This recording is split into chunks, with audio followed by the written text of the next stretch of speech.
Well, good morning, everybody. What's happening over there?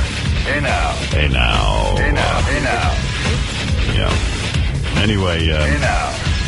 where do I Hey begin? now. Okay, I do love Rolling Stone magazine. I've said it a million times. I think, it's one of the best magazines around, but I got to weigh in on this controversy. I woke up to it. At first I thought it was a joke on Twitter, you know how people hoax.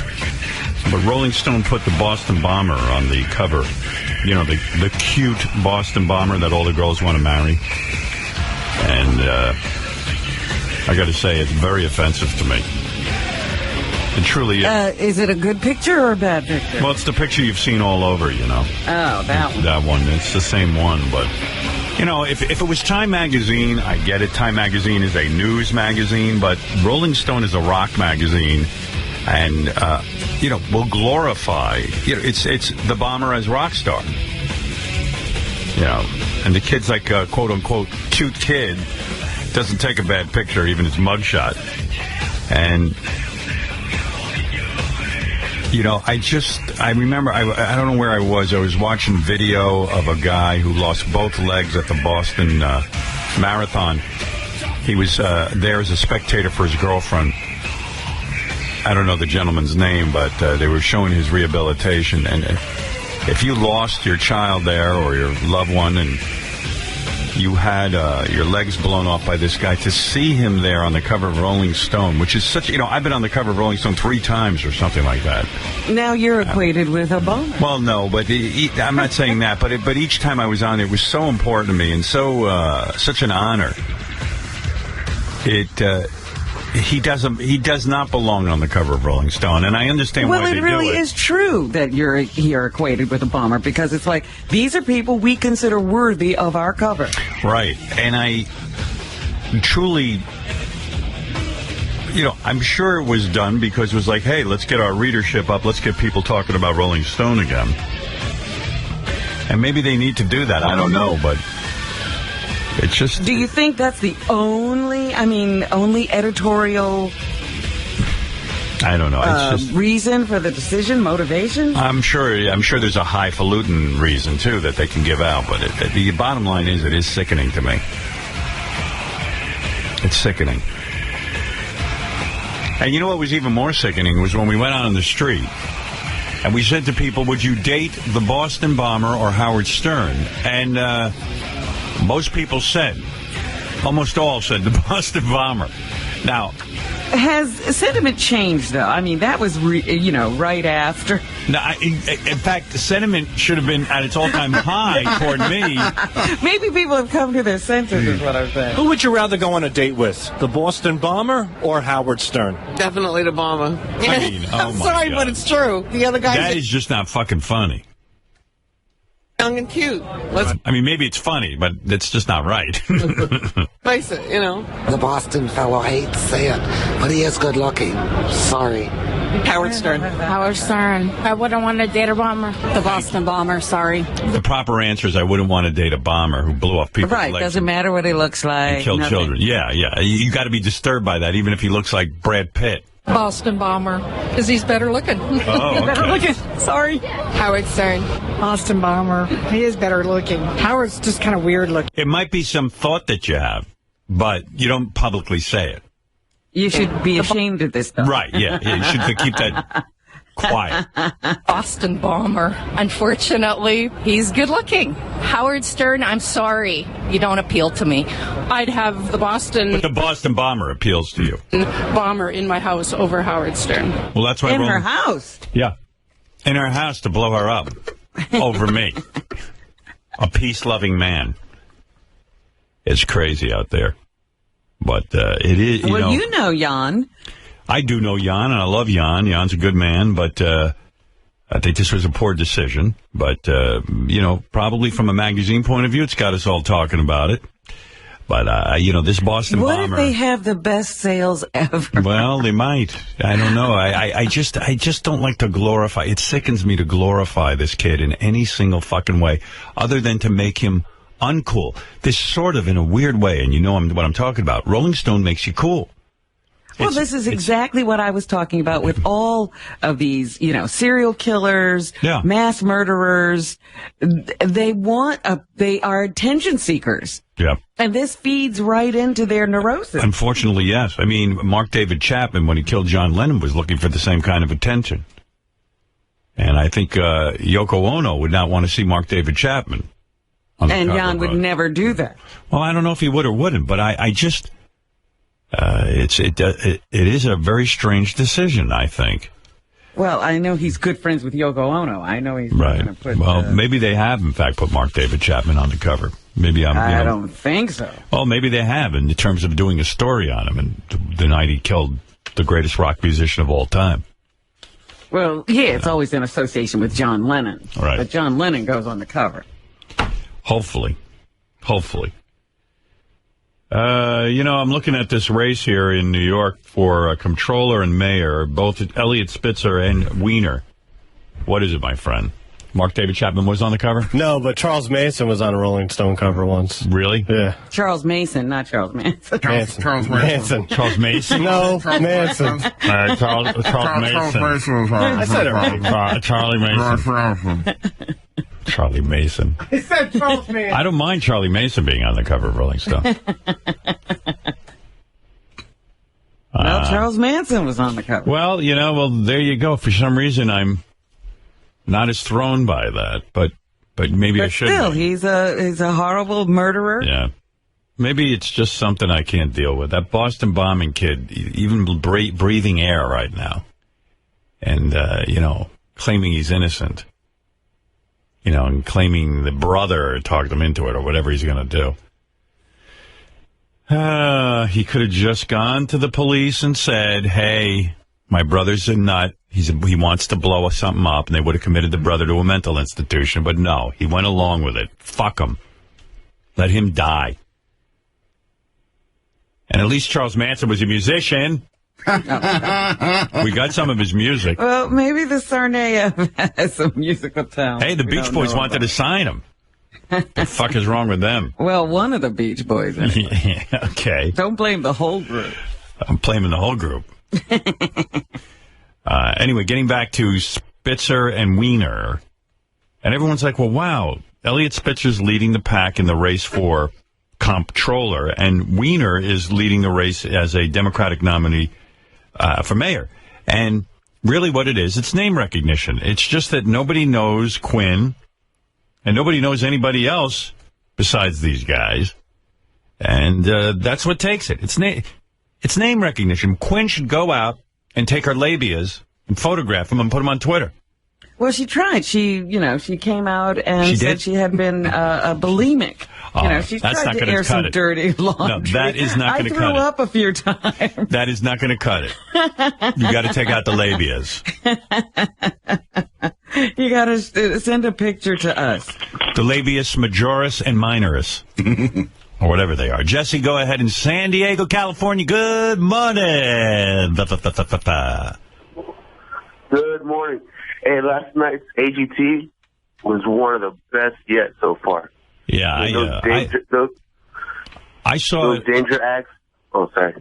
Now you go. Well, I talk enough. Go ahead.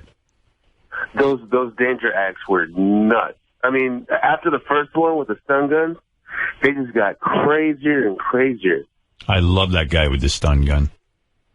Yeah, but you're right. He had no finish. He has no showmanship, but I put that kid through because I to see potential with him. He's really got some. But ideas. It was a great bit, but there was no finish to the bit. Right. That would have been, the greatest if he had some kind of a closer.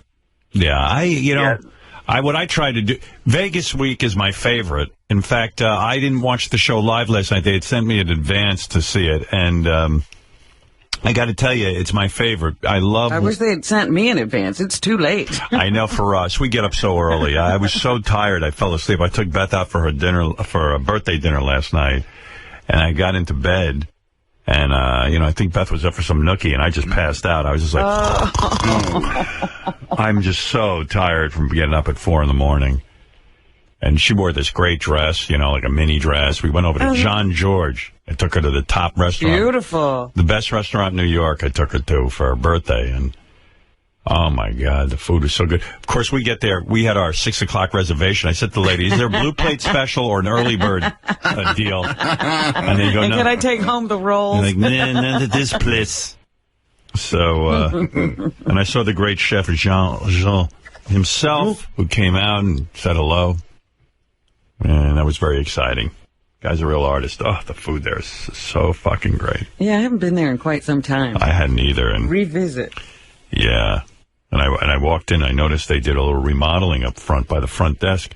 Oh, yeah? And my wife goes, no, they didn't. That's always been like that. I go, no, it's remodeled. And then the woman goes, yes, we just remodeled in April. And I was right. I was so fucking happy I was right. Beth's That's always that right. photographer's eye. Yeah, I go, I'm used to looking at things from being a photographer. I'm a very observant guy. It's what I do for a living. I observe shit. Well, it depends on what it is, though. I mean, you'll walk past people you've known for years and not recognize. Well, people are boring. Yeah. Anyway, yes, we went out for birthday dinner, and we came home. We were watching The Bachelor, because we had taped it, The Bachelorette, and then waiting for AGT to start. And then AGT started, and I wanted to show it to Beth, because she hasn't seen it, because it's Vegas week. And I love that Vegas week. It's on again tonight, by the way, a new show. Oh, is it? Yeah, and I think the lead-in is some other new kind of thing they put together, like showing some highlights and things. But the new show, I think, starts at 9 o'clock. I hope I'm right about that. And it's my favorite. When those people have to get up in front of us, and there's nobody else there, it's just such a good vibe. I love it. You feel like a king, don't you? Yeah. I love being in control. I wish the other three judges would just get sick and just let me do my thing. I really do. Howard, that little girl, that Ruby, who when they slipped during their dance act, yeah, she started crying. Oh my God, that I started bawling too. But did you notice that the kid actually stepped on her dress, and that's why they slipped? Yeah, and by the way, I wasn't that thrown by her falling down. The kid's a terrific dancer. You know, her father is the coach, and her brother's in the competition. It's a whole saga going on there, but the kid is really good. But she freaked out. You can see how much pressure's on that kid. She was just like, I fell. And she was just like, oh, my God. She was trying to play it off, and then what was it? I think it was Heidi who asked her, was there something wrong there? Did something happen? Yeah, and that's it. That set her right off. And then, you know the lady with the cups, Red Panda, who flips the cups on the unicycle? She dropped them, and I could care less. I want to see her every week, because she's saying she could eventually get up to 10 bowls on her leg and flip them. So I'm the reason she got through. I said, fought for her? Yeah, I said to the judges, there's no fucking way she's not going through. She's going through. Because it wasn't all of it wasn't unanimous. We argue about it. You know, it's unbelievable. You get really into heated arguments about who's good and who isn't for the show. And, you know, I was pretty pleased with the outcome. A couple acts got through I didn't want, but, you know, you can't get everything. That was weird that opera group switched out one guy. Well, they had to. They had no choice. One guy left. The guy just, after winning, it was so weird. And then they found a guy who was better. But, you know, that was pretty risky. Oh, wow. I didn't even notice they changed that guy out. Yeah, that was the storyline. Crazy. They just had to get a different guy. But I love that. And then one last thing, that girl at the end, the big singer, she she said the truth of the matter is like 3 times throughout that show, and I was going nuts. Nah, she was real nervous. Big heavy-set chick. She was like, it's my last chance. It's my last chance. I'm like, calm the fuck down. Just sing. You calm down. Yeah. I haven't seen her yet. No. Yeah, this season is so much better. I mean, it's gotten so much better than last year, just because they cut out all the nonsense. Yeah, they did. They did a good job editing. I was generally pleased with the show. I mean, I wish sometimes they'd leave in some of my acerbic comments where I get fucking crazy, but It's good. And the final analysis, the show will be better this year. And then we go live anyway. That's when it all changes. We're going live next week. We go to Radio City Music They can't Hall. cut you then. No, they can't cut my shit. They give you 30 seconds to talk, and I'll fucking take advantage of every minute of that. I'll use up Heidi and Mel B and Howie's time. I don't care. Howie did that to me once last season. I know. They said, you have 30 seconds apiece or something. And then Howie took up all my time. And I got pissed off. I did say to Howie, this is bullshit. He goes, I didn't know. I didn't see. I go, they were flashing a light to tell you your time was up. He was like, it was a genuine mistake. I go, well, don't let it happen again. It's obnoxious. But Howie's a good dude. I enjoy working with him. I do. I like him. I don't know, though, man. You know how they told me it's like, oh, don't worry, it's like 31 days of work. Now, all of a sudden, they got something lined up for me where I got to shoot some sort of other opening, big grand opening to the show for Radio City. Uh-huh. I don't know when I'm going to have a free minute to do that. And then then we got to go do something else. Because some of the acts have to be shot at a different location because, they need a swimming pool and stuff like that. So I'm like, oh, no. Well, you better put your foot down and say no swimming pool acts. I did say that. When I saw swimming pool, I knew there was trouble. I go, where, in Radio City, there ain't no swimming pool. But they were good, so they got through. Although I hate that synchronized swimming shit. Oh, no, you didn't let them through. Well, I don't get my way with everything. It is a democracy over there. There's a couple acts I can't stand. When I get on live, I'll tell the people. All right. The synchronized swimming was actually pretty good. I went to see them I forget where we shot that, but ladies were pretty tough. They swim with their heels on. Really? It was pretty awesome, actually. So how could you not put them through? Well, there's an innovation, too. Yeah, I mean, synchronized swimming. Like all of a sudden you see these legs sticking up out of the air with shoes. And you're like, hey, that's pretty cool. I couldn't do that. I don't know if I paid to see do it without. Yeah, so anyway, tonight's another new episode. If you're into following the show, it's good. All right, yeah, Jesse. it was so funny because I got up this morning to resume watching. And when I looked at it, I hadn't seen anything. I fell asleep as soon as it started. 9 o'clock is too late for us kids. We need our Betty by time. Yeah, this morning was tough. I actually woke up late. I woke up like 4:15 in the morning. I slept in for another 15 minutes, and I looked over, and Beth was like unconscious, sleeping away, tucked up in the covers, and I was just like, oh, man, I'm so jealous. Like, her day is going to be nice today. She's going to sleep, wake up, have something to eat, meet Whitney for lunch. I was just like, this sucks. I want to do that. Is there any joy that you provide this? No. No, not really, no. I want to provide that for me. Is there any joy? What? No. You don't go anywhere. Oh, she's going to have such a great day, and I provided it. No. I want a great day. I look at my cats and get resentful. Yeah, me too. Like, they're just hanging out in my house. And I've got a pretty nice house. Get up with me. Yeah. They just go from room to room and sleep. I built a whole room in my house for my parents. My parents have spent a total of like 5 nights there.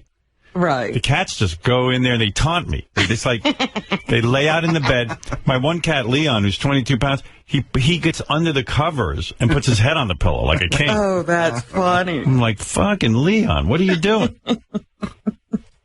You were in a shelter in a tornado. Now you're laying in a bed. Look at you now. I had a long day here yesterday. We had a whole bunch of meetings, about the radio channels and all that stuff, what we're going to be doing for the next couple of years. Trying to figure stuff out. And then Beth showed up. We shot a special for Howard TV on our whole kitten adoption. And Beth was like, I don't even know if I should air this because she cries the entire time. Oh, when she's giving away those kittens we foster. Yeah. And she's just a mess, She goes, I don't know if I feel like sharing that. I go, well, share it because, might get more people getting kittens and stuff. Maybe people take more responsibility. Yeah. So then we did some interview, but it's the serious. It's the loving side of Howard that you'll see. rarely rears its head. You know. Rarely seen footage of Howard caring. Yeah. Alex, hey, you're on the air in Hartford. You actually have gotten softer. I am soft. I'm a softie. Yeah, Alex. Yeah, what is it?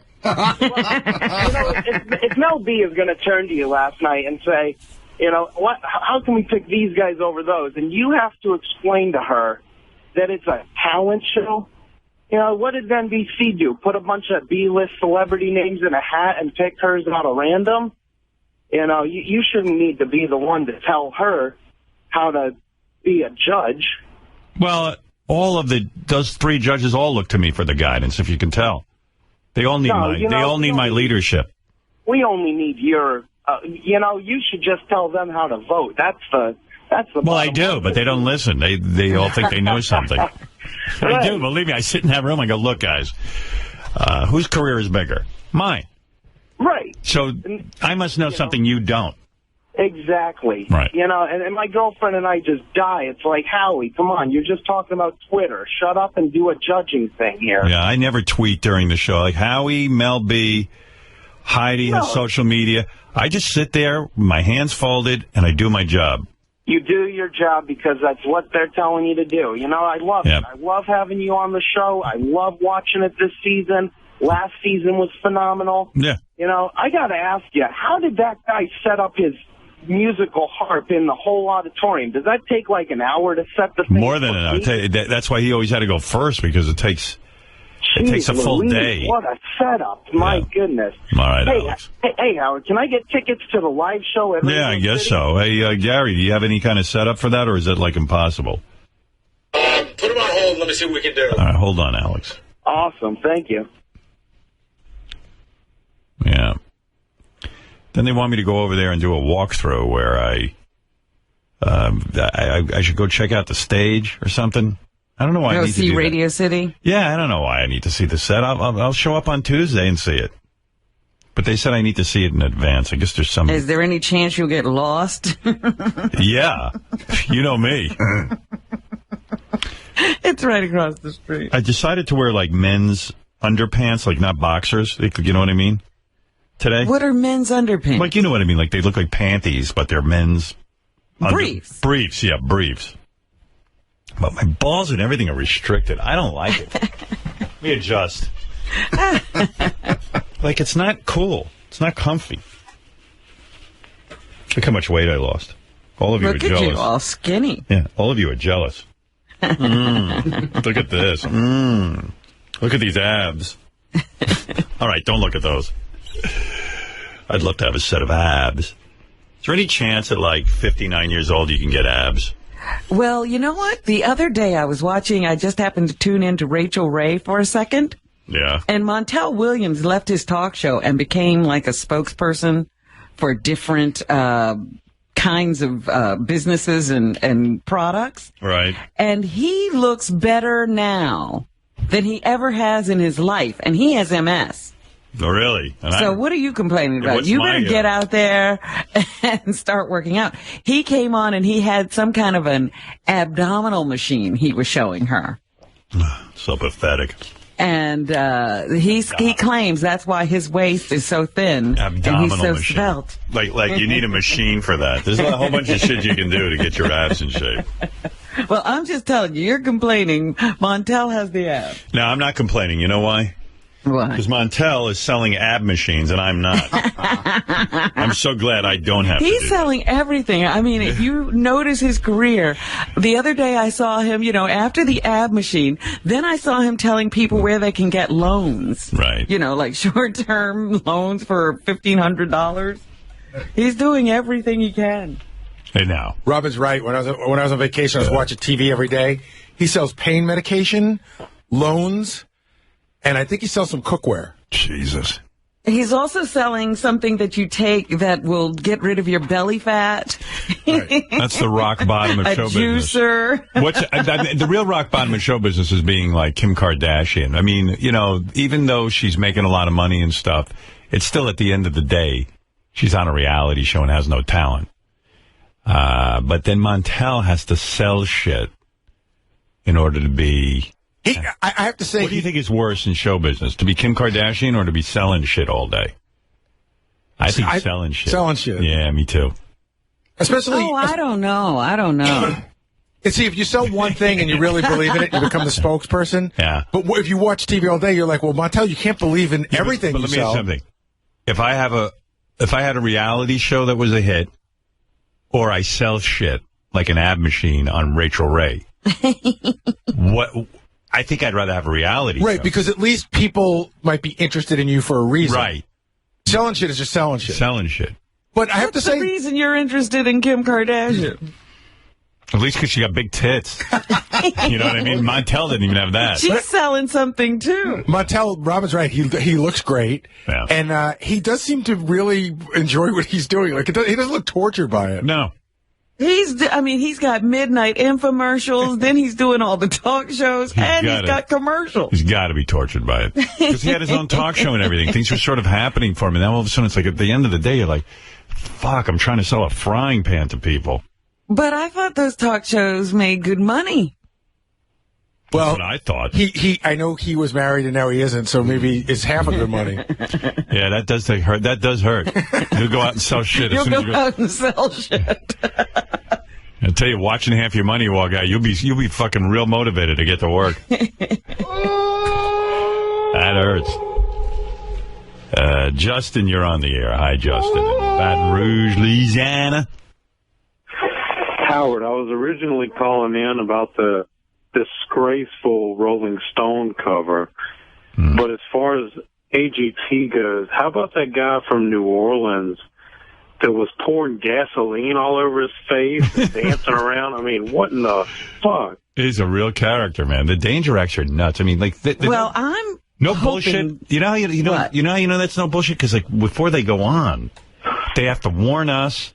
They have fucking fire department there. They got EMT workers there. But that's what you would do. I mean, if you were pulling a hoax. Yeah, no. I'm saying AGT's got to fucking line all that crap up. This has nothing to do with their act. I mean, it's just crazy.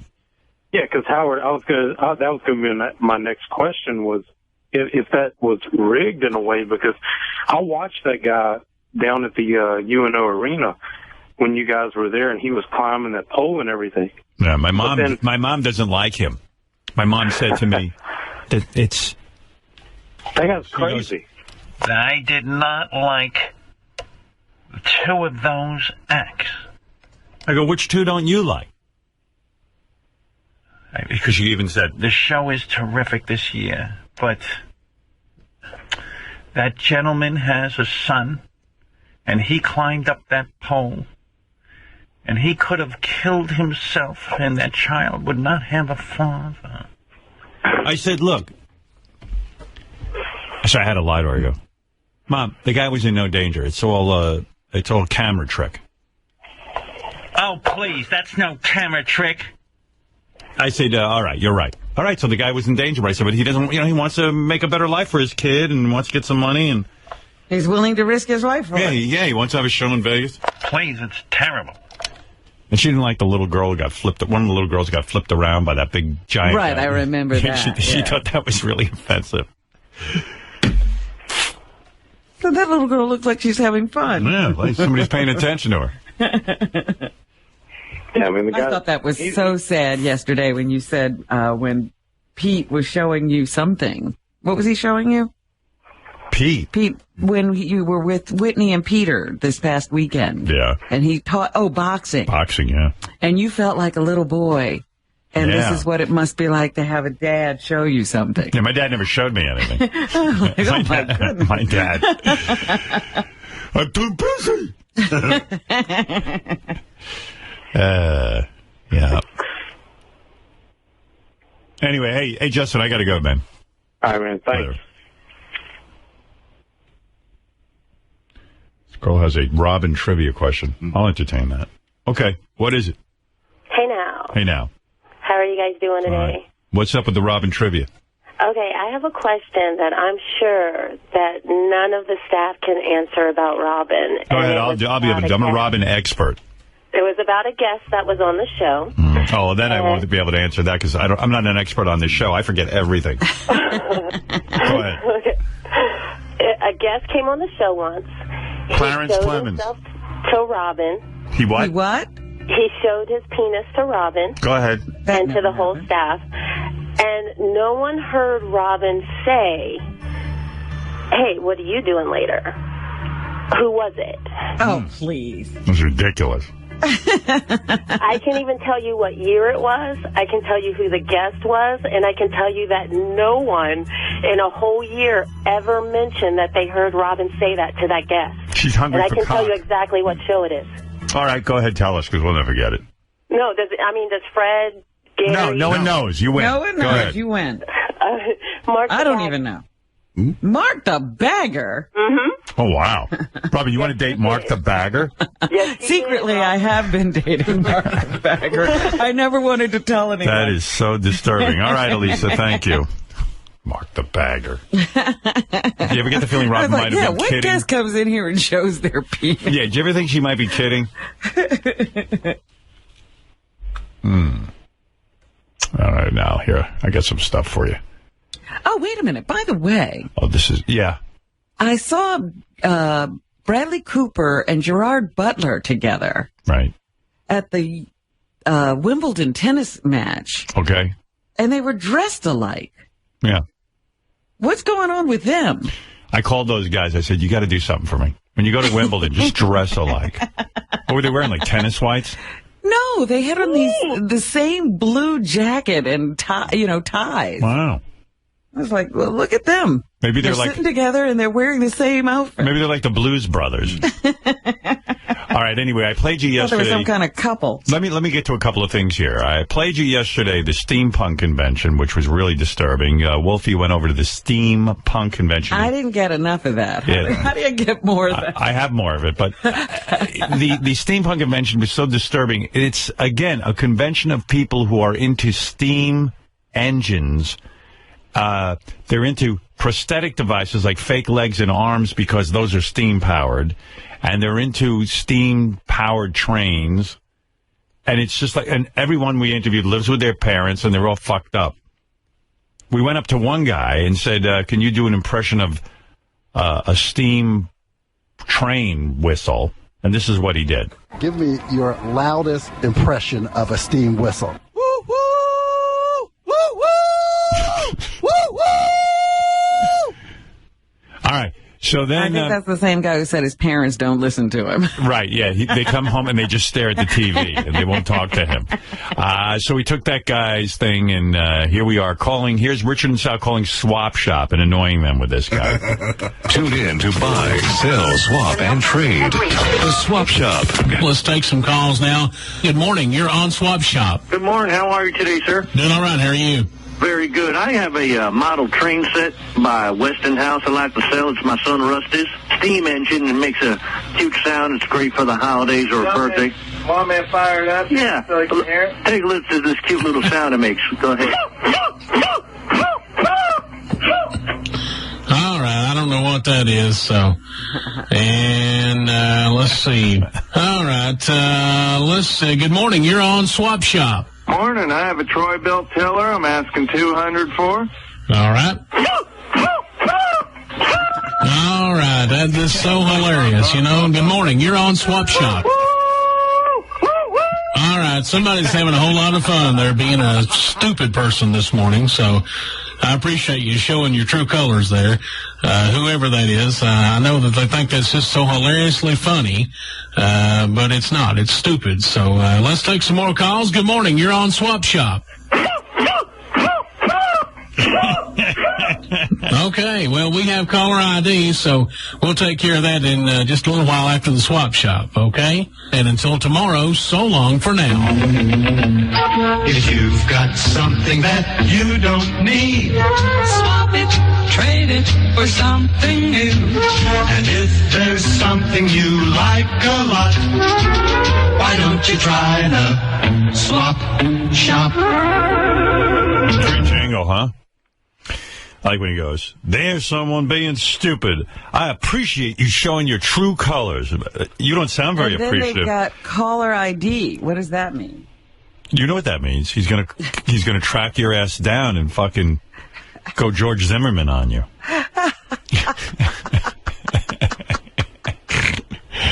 We'll call you back. All right. Yeah. Like those guys wouldn't mind getting a call from Swap Shop. We got caller ID here. Wow.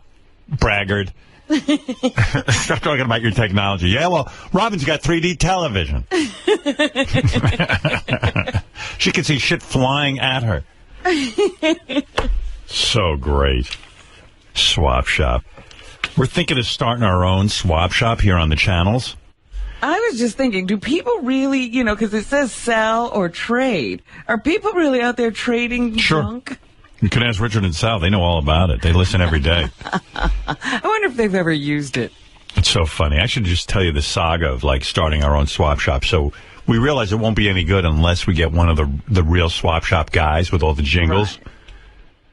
So we've been calling them for months, and not one swap shop host would return our call because they think it's a goof. Finally, we convinced a couple of them that it's not a goof. We really want to employ them and start our own swap shop for the fans. And we only have gotten one actual response where one of the guys is considering actually doing it. So we're working on it. So pretty soon on Howard 101, you might have a swap shop show, which would be really cool. That's like where, Ass Napkin Ed can call in and trade with Jeff the Drunk. That kind of thing. But it'll be a legitimate swap shop, Which can't be easy to run. I don't know how anything gets done. Woo! Woo! Wow. There's a San Diego mayor who just got into a sex scandal. Robin was talking about that yesterday. This guy, Bob Fulner. Supposedly he made, quote-unquote, unwelcome advances to a woman. Sexual comments and physical advances toward multiple women. Yeah, and they said constituents. These weren't even people who work for him. These are people he's trying to get their votes. Yeah, well, he's probably such a stud. Probably looks like Brad Pitt. He's like, hey, you know what? I'm going to fuck you. But so far he won't resign. They want him to resign. He's holding out, But what does he care? Just move to New York and run for governor. Well, yeah, you don't have to stay in San Diego where they don't want you. They're uptight over there. Over here in New York, you fuck a few constituents, we'll make you mayor. Well, we care. We're looking for the best candidates. We don't care about your sex scandals. The funniest thing I saw in the paper yesterday is they made a, a sexual lubricant, but they made a kosher sexual lubricant. How is it kosher? Well, kosher means that a rabbi blesses it. Oh, so it doesn't have to fit any kind of standard. Right, but for very devout Jews, it has to be blessed and be kosher. There's kosher Coca-Cola, there's kosher everything. Everything, yeah, and I never understood exactly how you get to be kosher. Well, it sort of sounds like a racket. It's like, hey, it's like Magic Pay Bean. me and I'll say I blessed your... yeah. Whatever it is. But I was thinking about it, you don't... Robin, you don't get wet when you see a guy with sits and payas? You never look at those guys and say, he must be a great lover. Give me some of that kosher lube. My wife, I don't know, I take off and I have my payas and my tsit-sits. It doesn't turn her on. dich mich ach ne dachele ashmeresh duchne rashela shmereya khame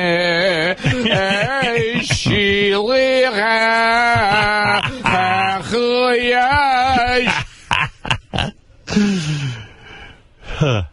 I could listen to that all day. Sounds like my childhood. All day I got to go to a school filled with black people who hated me. And then, after that was over, I got to go visit the temple where I received religious instruction and listen to this stuff. It was so much fun being a child.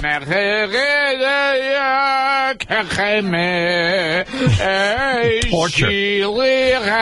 Just fucking end it all.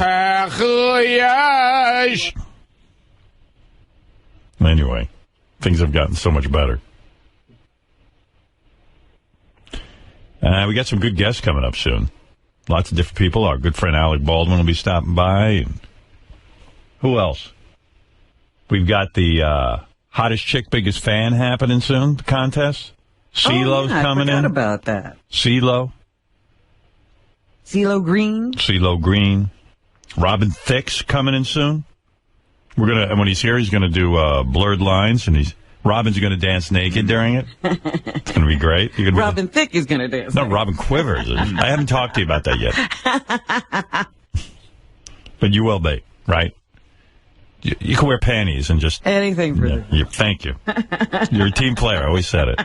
Anything for the show. Hey, can I talk about two other people who are coming up soon? Sure. Mel B's coming in. Mel B. And Metallica is going to be performing live. Yes, Metallica. Metallica? Yeah, I'm so super psyched for their live performance. They're doing two of their classic songs. Yep. Right here in studio. I didn't even know those guys were still together. Oh, yeah, they're together. For those of you who don't think they're together, blow me. You can blow me. You can just fucking blow me.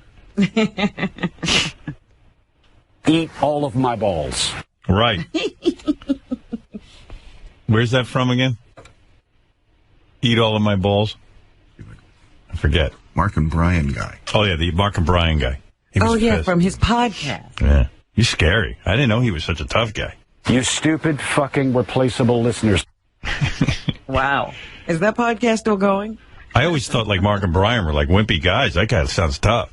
You can eat all of my balls. Eat all of my balls. Well, you could be misled by two guys who marry each other and all that stuff. Yeah, I always thought that they were like sort of effeminate. But not this guy. Fucking guy is, wow. Awesome. You can eat all of my balls. Eat all of my balls. Well, put them on a plate.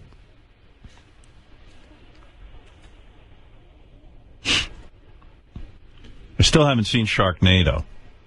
I got to get a copy of that. I think you're going to just enjoy talking about it. Was it really cheap effects, like when the tornado hit and then the sharks all got sucked into the tornado, and then like how'd they do it? Did they do it real cheap? Looked like when the sharks flew out of the tornado to eat people on land. Was it like a rubber shark that, what did that look like? Or was it animated? I don't know. I'm trying. I said to you yesterday, what could those special effects be like? Maybe they save money on the casting and put it all in the special. You know what I'm thinking? You bring up a good point. How do you get sharks to work with Tara Reid and Ian Ziering? Like, who's the genius that was able to convince the sharks to be in it with them? Oh, Sharknado's on Sci-Fi Channel tomorrow night at 7 o'clock. I'm watching it. Oh, then we haven't missed it. Yeah. I might have to tweet live during it.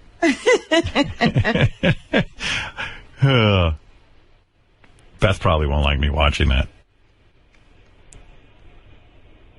I might have to sneak away for Sharknado. You might get caught watching Sharknado. We usually eat dinner at 7. I'm going to have to rethink that. Maybe have to TiVo. And Beth likes to eat dinner at 7 because she's like, let's, when we get, sort of dressed for dinner, like we don't come down in our underpants and, and all that shit and make dinner. You don't sit around the table in your boxer? No. Like, we try to, like, at least make dinner a nice thing. Uh-huh. But how do I tell her I want to eat at 6 so I can be ready for Sharknado at 7? Because I want to see the sharks that are willing to work with Ian Ziering and Tara Reid. Can't be real sharks. Yeah. Stevie Wonder is freaked out about, obviously, the Trayvon Martin case, and he now says that until they change the stand your ground law in Florida, he will never, ever again work in Florida.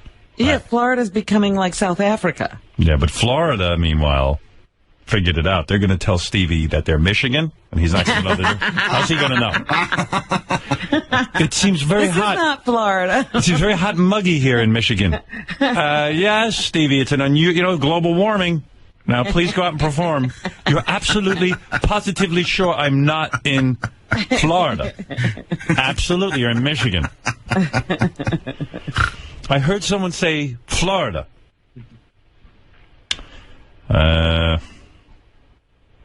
What else? Oh, that intern got fired. The kid at the NTSB, National Transportation Safety Board, who okayed those names that ended up on TV of the Asian pilots, he's been fired.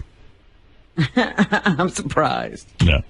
Usually there's no responsibility taken. No repercussions. What were those names again? That the 4 pilots' names were like Something Wong. We Too Low. Big Dick Fuck or something. Holy fuck. Holy fuck. To Something Wong. Something Wong. Big Bang Boom or something. Yeah, Bing Ding. Wu-Tang Clan. Boom Ding. Boom Ding Twat. Ow. So the kid lost his internship. His boss, Dick Hertz, fired him, according to our sources. But if you want it, JD1 is the clip if you want to play it again. So great. I could listen to that all day, too. Between that and Swap and Shop. Let's see. It's in gray in the first column. We have new information now also on the plane crash. KTVU has just learned the names of the 4 pilots who were on board the flight. They are Captain Something Wong, Wee Too Low, Ho Lee Fook, and Bang Ding Ao. The NTSB has confirmed these are the names of the pilots on board Flight 214 when it crashed. We are working to determine exactly what roles each of them played during the landing on Saturday. Holy Fook. What role did each of them play? Who, Holy Fook? They were cracking wise. They were like the 4 Stooges as the plane went down. Holy Fook was going. Hey Mo, what do we do? Why you, Holy Fook? Me too low. What do we do? And they're saying that the kid from Glee was doing heroin. Monteith. He was doing the dreaded H. So, and they're even saying that, I guess I don't watch Glee, but the kid who he died, Corey Monteith, they're saying that he's so important to the show that it's going to delay the 5th season of Glee. So at least he didn't die. Yeah, I don't know that show at all, so I wasn't sure of what his impact would be. I'm thinking the only good thing to come out of his death is that it's delayed. Now we don't have to watch Glee for another couple of weeks, right? Right. I was reading about his double life. Oh, no kidding. Well, they say that he never came to the set high. Yeah. That he was, sober in California. Wow. But a heroin addict in Vancouver. That's not such an interesting double life. I like the guys who have like a whole other family stashed away somewhere. That's a double life. Well, that's how they sucked me in. I'm like, ooh, double life. Yeah. Then it turned out he just did heroin when he was in Canada. I was hoping for sure that like Richard and Sal were behind that Holy Fook. And I was just hoping... Or at least Captain Jenks. Right. We don't even know. No one's taking credit for that one. But I know it wasn't my guys, which is why they're all fired. Although they've pulled off some good ones. Item number 239 is a very popular item. It is the chocolate fudge Kaylee cake.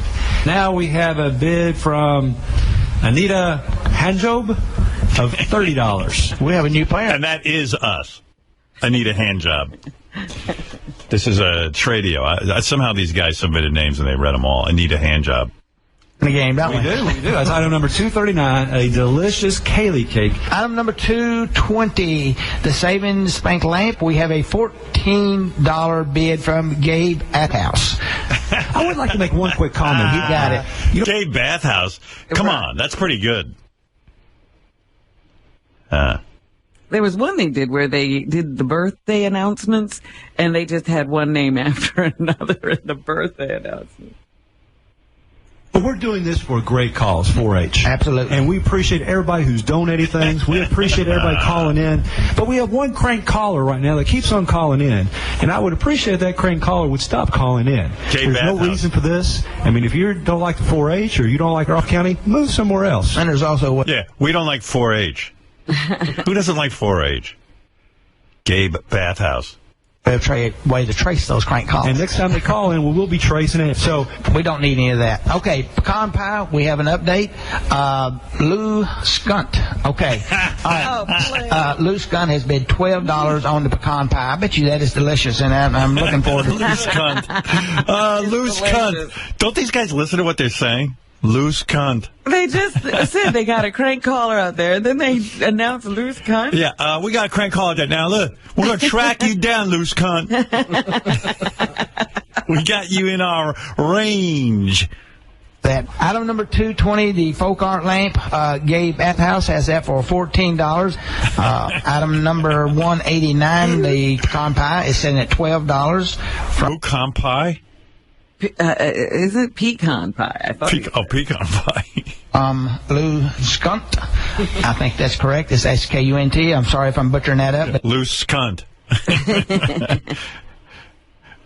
It's a $12 bid on item number 129. And the one item I did put on the clock, somebody did call in and bid on it. It's a $20 bid by Norma's Cock. That's the red velvet cake, item number 190. Very delicious. Norma's Cock. You realize the entire auction is us. There's nobody bidding on anything. The 4-H is getting nothing. Nothing. It's all Norma's Cock, loose cunt. And something I need a hand job or something. Norma's Cock. Item number 189, the pecan pie. Lou Skunt has that for $12. How many times will this guy say loose cunt? So that is now on time. Item number 220, the lamp for $14. Gabe Athouse has purchased that. Gabe Bathhouse. When is this guy going to wake up? Also, on the pecan pie, we got some more business on that one. Dixie Wrecked has... Oh, my goodness. Wow. Dix Erect. Bid $15 on that. So, Lou, you're out, and Dixie, you're in. That's item number 189. Loose cunt is out. Thanks for tuning in to 4-H Radio Auction. We appreciate your business. Come see us again. Any guy who says business is easy to prank. We appreciate your business. Dude, you're a broadcaster. You say business? Tomorrow. Yep, listen in. Amen. I don't think he Loose cunt.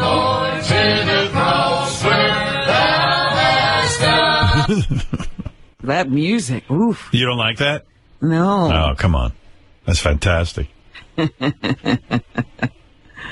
I tell you I walked into a room, I had the TV on, walked into a room and they were talking about you?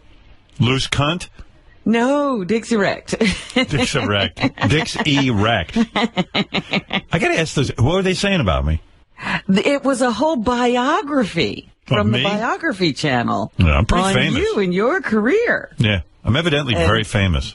The thing I walked in on was the lie about the 14th Street Bridge. No, it doesn't matter how many times I explained that we were never fired for that, nor did I ever call. They actually had some experts saying, yes, he called the airline. I was like, who is this woman, and why is she telling this enormous lie like she knows exactly what went on? Isn't her name Norma's Tits?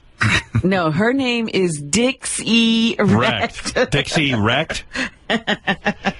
Dixie Wrecked has bid $20, all for a good cause. Beat out Lou's cunt. Hey, Richard and Sal, how do you guys put that together, by the way? I'm sure people would like to know. Like, what do? How do you make that happen? Because that's pretty awesome, honestly. Like, how do you get all those names out? I mean, that's a fucking home run. I mean, Normus, Cock. But did you have to buy the stuff? No. Can you give us some insight on how you arrange that? You call in, you give your name and your bid, and then they read your name. Wow. It was great. And like, did you just come up with those names on the fly, like real quick, or did you? We have a list. We're always thinking of them. So do you keep that in a computer, or do you have that in a book? I have it on my phone, like a list. Like it's like, hey, as soon as you hear an auction, you go to that list. Yeah, like one that we've been trying to get off that we haven't got off yet, but we're still working on is T. Nanel. T-Nanel. Yeah, T-Nanel. T-Nanel. Like T-E-E and then Nanel. Yeah. And why don't you just put T.Nanel? Like, we've tried that too, yeah. But they catch it somehow. But well, T-T-I could be good, like a Japanese kind of Asian name. T-Nanel. But then they might call that person Ty. Ty-Nanel, yeah. Oh. That's pretty good. That's pretty good, though, even when they screw it up. Like Hand-Job is still funny. Hand-Job. Because you know what Han-Job. That one that Robin was talking about, the birthday ones, that's on GP1 and Brown if you want to hear that, too. Let me see. There's a classic one on that. That's good already. Why do they use the Andy Griffith theme? It's popular in their area. We got to hire these guys and get our own show going. And a good Friday afternoon to you. A good Friday afternoon to you. Everything is great about it. The delivery, the announcers, everything. How are you, everybody? And yes. What? I'm sorry. You were asking if people use it. My parents still use it all the time. Swap and shop? Really? Yeah. Yeah, that's how I kind of knew it. Grew up pranking people like Somebody that. Somebody legitimately uses it. Yeah. What is your dad sold on Swap and Shop? They get a lot of Taco Tico coupons. But how do you get a break on a Taco Tico coupon? Because if you get a $25 coupon, it's still $25. Do they charge you less for a 20? Like you get $30 worth of food for like $25. Oh, really? Yeah. Oh, wow. Mm-hmm. But then they got to spend tune in. But then you got to spend the gas to go get it. So. You mean they don't mail it to you? No, you have to go pick it up. So I don't know if it's worth it. Wet Friday. Yeah, it's wet, and I don't know if we really expected this much rain, but a lot of birthdays on the birthday list today. Our hats off to Curly Pubes from his brother. Oh, come on. How could they fall for that? That's about Curly Pubes. How do you spell that? Just like it sounds. Curly Pubes. Brilliant. How could they read Curly Pubes? I know. Have you ever heard anybody with the last name of Pubes? No. I would have made it like, no, I guess Curl E. Pubes. Well, no, it's like Curly. C-U-R-L-Y. Gosh. Jeff is turning 50 today. Then also Eaton Beaver, who is 55. Oh, my God. Eaton Beaver. Shit. Eton Beaver. What's that noise? It's you. Because you walked in and ruined my show. Oh, you're bumping the headphones down. You want two? No, that's why. Oh. Why are you here anyway? Who's talking to you? No, I was going to tell you something, but I'm going to leave. Go ahead, I'm going to leave. If you interrupted, tell me. No, I was going to say, you should ask Richard about when him and his buddy used to make phony phone calls, and they got called down to the program director's office as kids, and he threatened to arrest them. What program? You had a program director? No. They were making phony phone calls, so the radio station called him in. You're kidding. At the tradio, local tradio. You were doing this as a kid? Yeah. I didn't go, but my friend did because he was scared. Did you explain to the program director that this is going to be your future job? That you're just in prep? If he only knew where I am now. But it's funny because my friend snuck in a recorder, and we still have tape of this program director yelling at my friend. Yeah? Oh, it's funny. So wait a second. You made a phony phone call. How'd they get your number? Bunch of them. They didn't have those tracking devices back then. My buddy started bragging around town that we were messing with Tradio. Oh, and then word got back to the program, and then he called you guys down to the radio station? Yeah, he called all of our parents. And you had to go? I didn't go. Your friend went. My friend did. And yeah. what did the program director do? He goes, he just yells at my friend. He goes, "Do you know this Richard Christie character?" But Howard, the guy recorded all of this. He put a recorder in his pocket. Wow, your friend recorded. Yeah. Wow. Yeah. It's funny. And you have the tape? Yeah, we could never play it because the guy... Take the permission? Yeah. The guy's still pissed about it to this day. Is that right? Can we You pay tried? the guy? Because I would do anything to play that. We could ask him. Yeah. Like, you still know where the guy is and everything? Oh, yeah. He's still the PD there? Yeah. Yeah. Wow. Is that a permanent job? It's like the post office. Holy mackerel. Yep. Oh, please, sir, let us play that. He yelled at Maybe you a guys? personal call from you, Howard, would get it. I'm going to do it. I'll do anything to play that on the air. A bunch of kids getting yelled at. But so he was alone in the office, and the kid had the brains, your friend, to like record. Mm-hmm. I'm going to hire him. Your friend. 5 years old today. All right, and we're going to go to Swap Shop items now. Here is for sale a Jack Off brand used tire jack, $35. Ask for Mike Roch at Mike Roch. 491. Oh, my God. Mike Roch. And the Jack Off jack. Yeah. Here's for sale several shrimp sauce saucers with 6 sections of sweet and sour summer sauce. Stop by 776 South 2nd Street. Call Skip at 8765. What was the joke there? Just all ass words, yeah. You realize the entire segment is you guys? It's awesome. Thank you. Nobody's listening to these shows. That's what's so great about it. Well, that's why it was easy to get through when we were kids, too. Yeah, you can have your way with them. Yeah. Here's one Faye Gala chocolate making kit. Faye Gala. Faye Gala. Faye Gala. I think this what is age, because I'm getting pretty old, like, what age will this stop being funny? Never. When will I turn into the guy who goes, this is not funny? It's always funny. Right? Hair-y pussy. Includes 4 molds and 2 fudge packers. It's portable, so you can pack fudge indoors and outdoors with all your friends. Designed by Chef Mike Morales. Call after 5 p.m. Ask for Reverend Fred Norris at 5887. And that concludes Swap Shop items. Perfect. What we need was a grace and mercy God. Every dirty fucking name got on there. I tell you, dirty names are always, like, I'm in tears when I hear funny, dirty names like that. Me too. Like those, the Asiana pilots, when I first saw that video, I was crying. I was going to fire you guys for not being you. How do you know it's not us? I don't know, but because I know you'd take credit for it. Yeah, we probably would. It'd be great if Richard got called down to the National Transportation Safety Board Had to testify. and had the tape recorder in his pocket, got yelled at by those guys. What's this one? Sal pranks Gary about booking Metallica? Yeah, when you said Metallica's coming in, which I am so freaking psyched for. Right. Sal pranked Gary years ago about Metallica coming into play. Did you? Yeah, when I used to call him a horse-tooth jackass back in 1996. Let me see. Howard Stern, may I help you? Gary?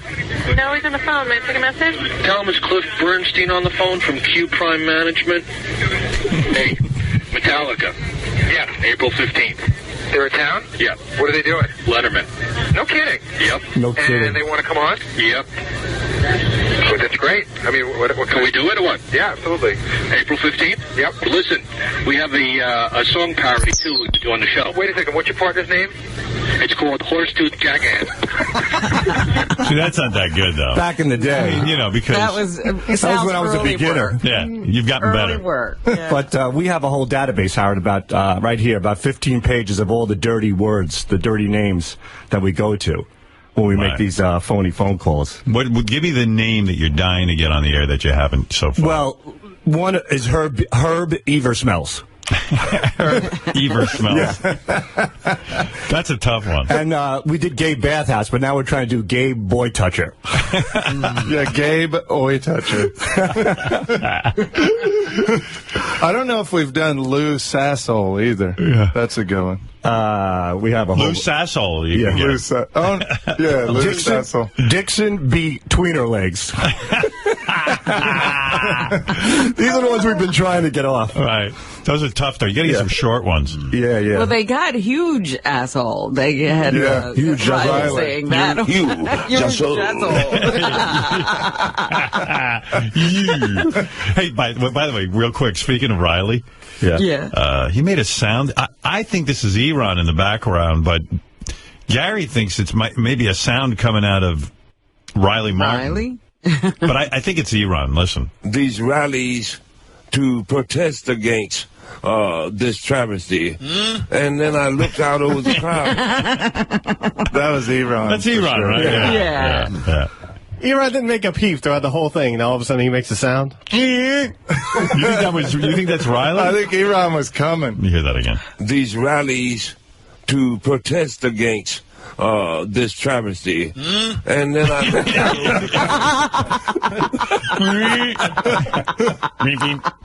What's this? Regis and Kelly pranked with fake names? Who did that one? Some guy kept emailing the show with like fake names, so I don't remember that. They're inviting the second column. Back now with our inbox material. Here's one from Mia Lufdick, Jacksonville, Florida. What is that one? Mia Lufdick. I don't get that one. Me love Dick. Yeah. Mia love Dick. Mia says in the movie version of Live with Regis. Let me see. Well, there you go. If you have a whiz kid, we want to hear from you. Now let's get into our inbox. We got a lot of good emails. From Clea Torres in Miami, Florida. Clea Torres. Pretty good. Clea Torres. How do I spell this? Fawn del Majunk? Fondle my junk. You guys didn't do that. No. We tried back in the day with them. Fondle my junk. Yeah. One of the classics is Jack Mayhofer. Yeah, well, yeah. Bill O'Reilly. Yeah. You guys did that. No, we didn't. But we started using that name, like in a Jack Mayhofer. Yeah. Yeah, those are some good names. Funny stuff, boys. Thank you. It just makes me want, how can people listen to that and not just be in tears laughing when they hear a name like that? Some people get so mad. It's like one of my favorites is Droopy Balls. We called the guy with that one. Droopy Balls. 100-year-old Droopy Balls. Our show, I got to tell you how fucked up our show is. Like, I've put together a seminar where everyone is going to get together and just talk phony phone calls. Right. A phony phone call like summit. A summit. Because I was thinking the other day, so we need a summit where everyone just goes and brainstorms phony phone calls. Yeah. That's our work. That's awesome. I mean, yeah. So we're just having a whole day of phony phone call seminar. That's like our heaven for Richard and myself. I know. Led up by these two idiots. I love we're the heads of the wow, what seminar. a job, you know? Like when you got called down to that PD's office. Yeah. Like who knew one day your job would be to like hold seminars and teach people how to make phony phone calls. The cops came. The cops had to pull my dad off of me one time for when I prank called my religion teacher.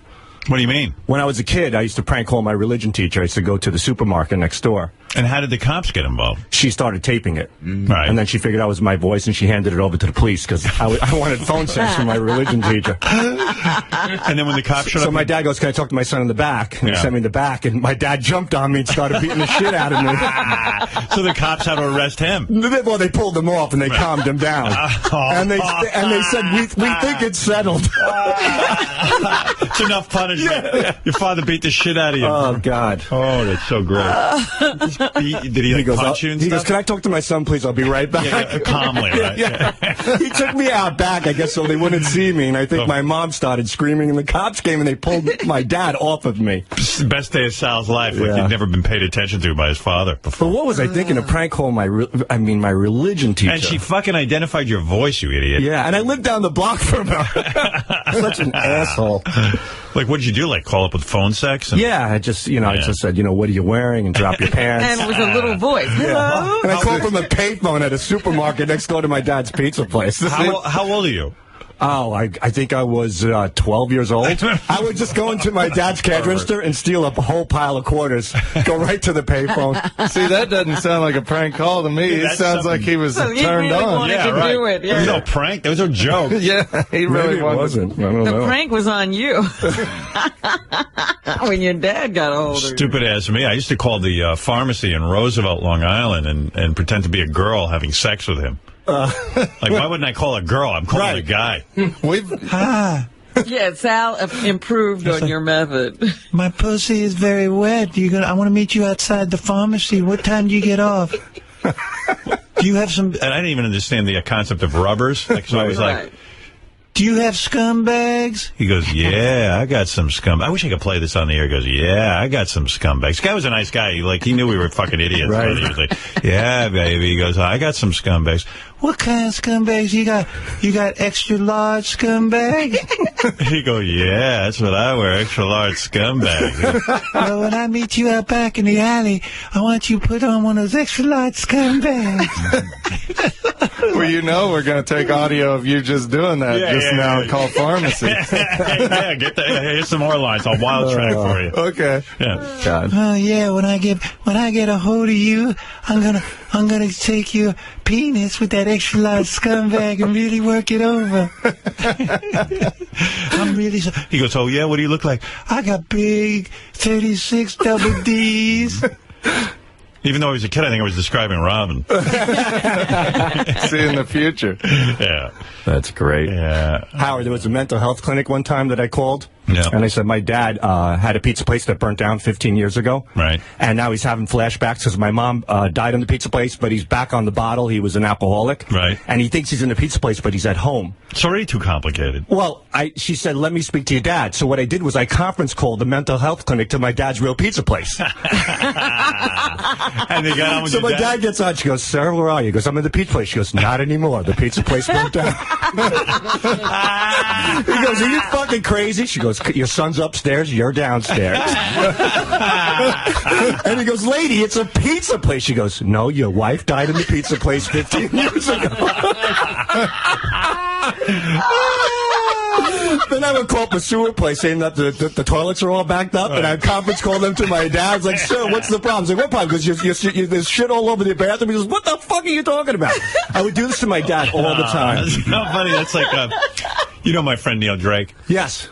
He was friends with that guy Big Al. They both owned stereo stores at the time. Right. And all day Neil would get guys calling up, like sales guys, trying to sell him shit. He'd conference call Big Al, and he'd conference him over to them, and they would think... He would line it up so that he would tell them, this guy really wants to buy stuff, but, you don't let him off the phone. And it would go on all fucking day. That's great. Yeah. When they started that conference calling thing, it was a boost to the phony phone call business. Mm-hmm. I was working for Bell Telephone at the time. I was selling 800 numbers to local businesses. And then the conference call came out. And all I did was call Chinese restaurants and conference call them together. That's how we got Chinese confusion. Right. I would call pizza places all day, conference call them together. So you put your 10,000 hours in before you got this job. Oh, yeah. For sure. Right. He just thought he was supposed to be a stockbroker. Yeah. I don't know. Kids today, they don't take the phony phone call art as seriously as we all did, right? It's the caller ID. Well, you know what it is? They all text now, these little fucking punks. Yeah. Back then, all we had was the telephone. Mm-hmm. Yeah. And no caller ID. Giant Wallensack recorder. Yeah. Yeah. My dad used to get pranked, and he'd just leave the phone off the hook, and that would really screw somebody up. Yeah. Because you used to not be able to hang up if the other person didn't hang up. Yeah. Right, your line was still live. Yeah, and my buddies got busted by my dad because then their parents would come home and be like, why is Richard's dad on the line? Yeah, by the way, if you're getting prank called, you probably, 90% of the time, it's some asshole you know. Right. Well, we get tips from fans. It's great. They're like, hey, my dad gets real mad on the phone. Here's his number. Call him. Yeah. One girl gave us dad. One girl, this guy had a yogurt shop, a gyro shop. Right. She's got to call him. He's crazy. Gyro? Gyro. What is that? Gyro? I say gyro. Gyro. What? How do you say it, Robin? Gyro. Yeah, gyro. I say gyro. Get over here. Get over here. Yeah. Do you also say Dali? What, for Dolly? For deli. For deli. Oh, yeah. I can't say falafel. Falafel? Yeah, that's it. I always say All right, go falafel. ahead. Yeah, so you were No, saying. this lady, so it was a friend of ours, and this guy had a gyro shop. Right. And he's like the soup Nazi. Call him up, so Rich and I couldn't wait. We prank called him. We drove him crazy. Right. So then we asked her, can you go to him and get the consent for us? You know, that's how it works when we get to him. She went in there. He flipped the fuck out. She's banned from the store. It was her favorite place. It was out in L.A. Hear it? No, we can't play it. The guy flipped out. Yeah. She goes, not only did he say no, I'm banned from the store. What a dick. Yeah, total douche. Something we used to do when we were kids, when we call like the local radio station too, is we'd get all the other DJs worked up and get them to apologize for something on the air the next day. We'd call up and say, hey, is Jim around? And he was a DJ from the morning radio.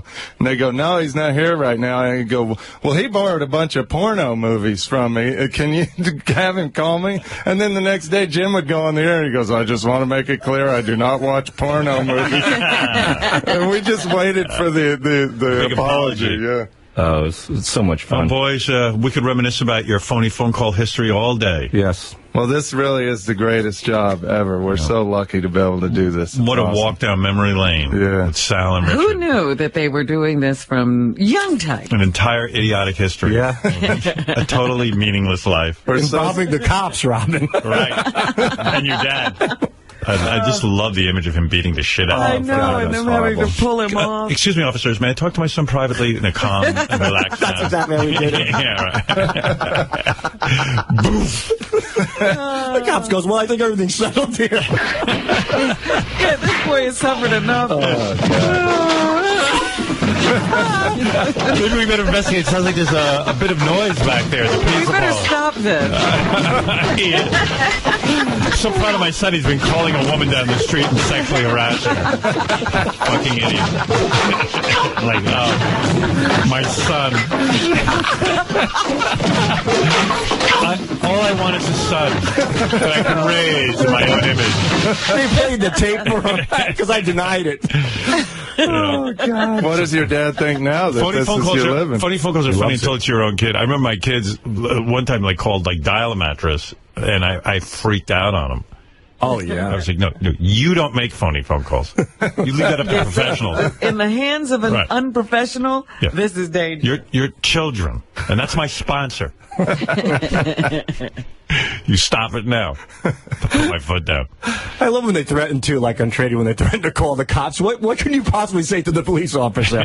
Meanwhile, the phone we call from, it's this high-tech, like they got these awesome phones for us when we came to Sirius. Yeah. It's some high-tech thing that sends out a signal that blocks any kind of caller ID. So there's no way they have our caller ID. And you'd be thrilled if they did. They keep saying, we have your caller ID. And I'm like, they're waiting for you to call. Right. Yeah, we wouldn't mind if they called us at all. Huge erection.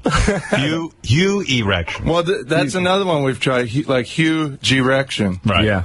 Yeah. You've gotten that on, right? I can't remember. That one we didn't get, no. We've done we got so Dixie many Wrecked. Dixie Wrecked. Yeah. That we Dixie, just heard. R-E-C-T, last name. Dixie Wrecked. Yeah. Like, how can you get cunt lips on there? Just can't. No, yeah. Connie Lingus. That one I think we got off as well. Connie Lingus. Yeah. Well, that's an old one. All right, boys. Coxucker. Coxucker. Zucker. 100 years old today, the Coxucker. You never got that on. No, that's on our list. Yeah, but you can't get that on because no one's going to fall for Cox. Well, you'd be surprised. You got curly pubes. Hey, yeah, curly that's pubes. the guy said pubes. And curly pubes is crazy. So maybe he'd say Harry Cunt Lips. Harry anything is good. All right, get out of here. Get back to work. Why are you in here not making phony phone calls? Get back to that dungeon I put you in. We'll get right on it. All right. I'm not paying you here to sit on the air. Sometimes you got to crack the whip on those, too. I told them, guys, you're in a bit of a rut. We're going to have a phony phone call seminar.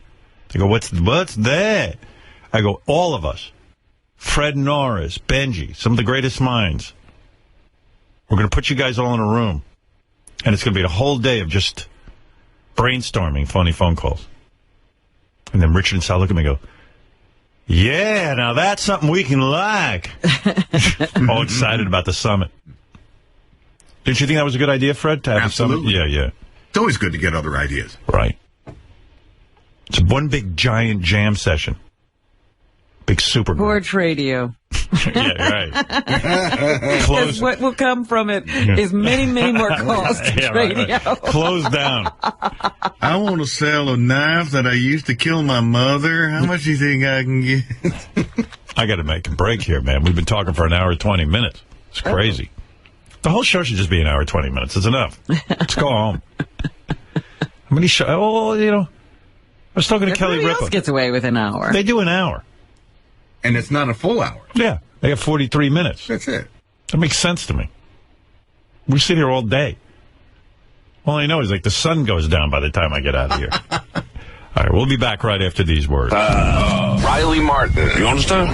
Leaves a voicemail for Robin Quivers. Hey, Gary. This is Riley Martin. Tell Robin I'm thinking about her, and tell her to call me. I'm a little worried. Tell her to call me, okay? Okay? Pass that along to her.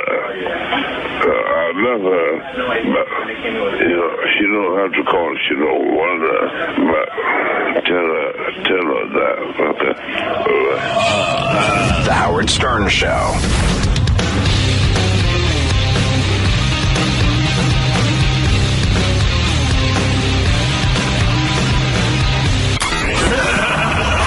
Hi, this is Seth Rogen, and you're listening to The Howard Stern Show.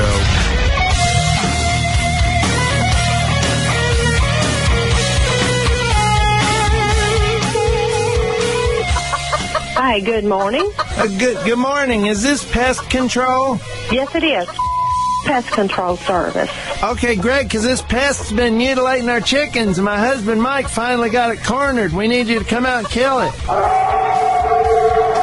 Did you hear that? That's the pest. Yes? Hang on just a minute for me. Okay. Hurry the hell up, Ethel. He's an ornery son bitch.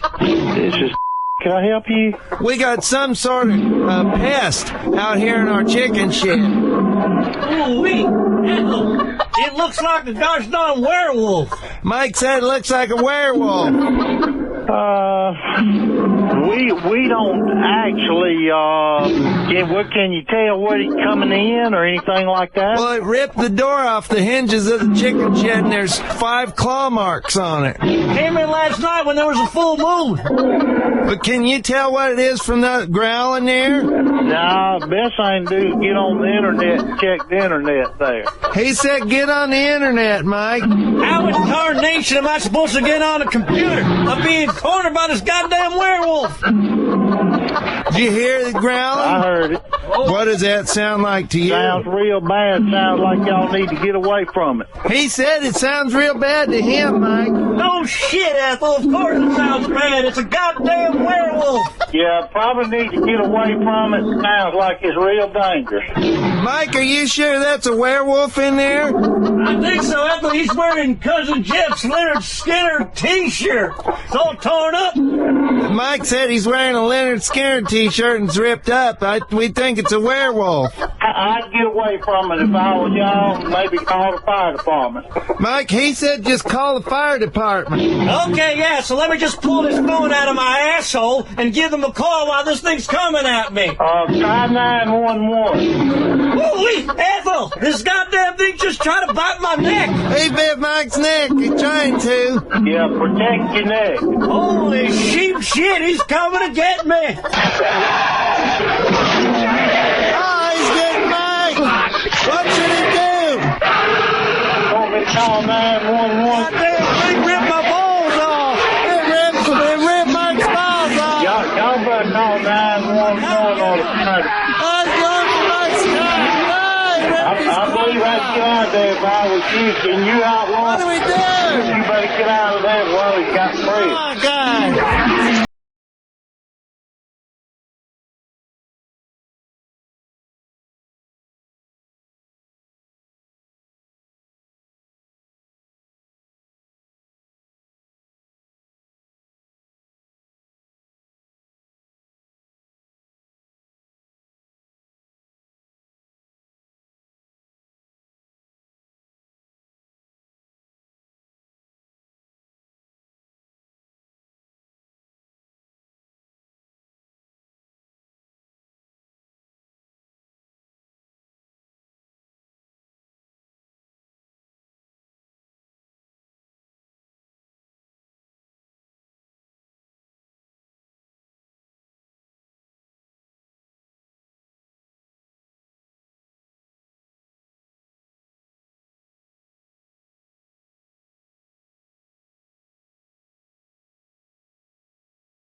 that guy. Getting their groove on.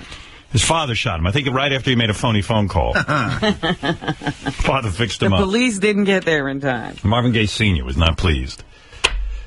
Sad ending to a great artist. Where am this? Oh, you know what story is fascinating me is this Leah Remini. She was a Scientologist. You know, she used to be on King of Queens. Yes. And so she quit Scientology. You been reading about this? No. Yeah. The story, I mean, who knows what's true? You know what I mean? Like, you'd have to talk to Leah, but from what I'm reading, Leah Remini was a Scientologist, and a couple of years ago, I guess it was at Tom Cruise's wedding or something, that many years ago, the leader of Scientology is there, the guy who runs the thing, and Leah Remini walked up to him and said, "Hey, where's your wife been?" Because, like, she hadn't seen her in years. And then some other Scientology dude said to her, "Hey, don't ask those kinds of questions. You don't even have the ranking to ask those questions." They evidently have rankings like the military.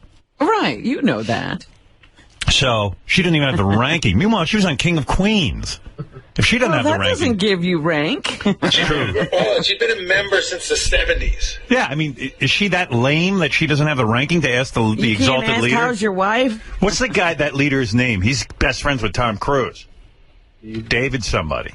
David?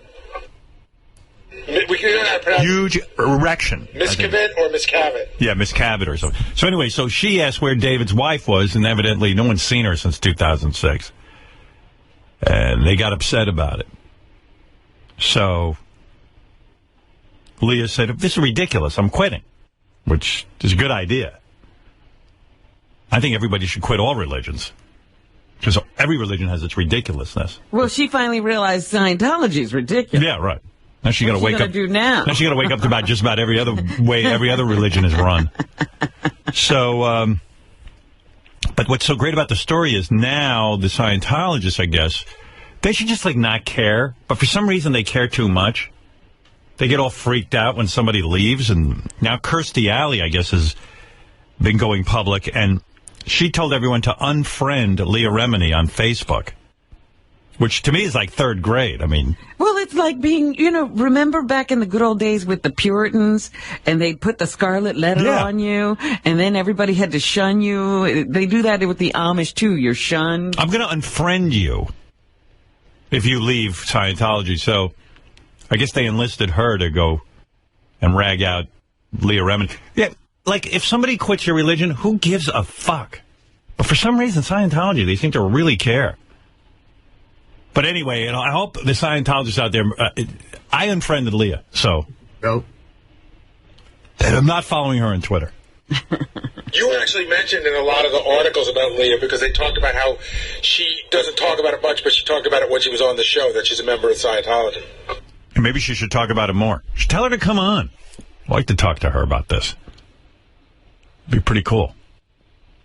Be a pretty interesting conversation. Yeah, it says that she was subjected to years of interrogations. Yeah. And thought modification. Well, of thought course. modification. Because she asked where the leader's wife was.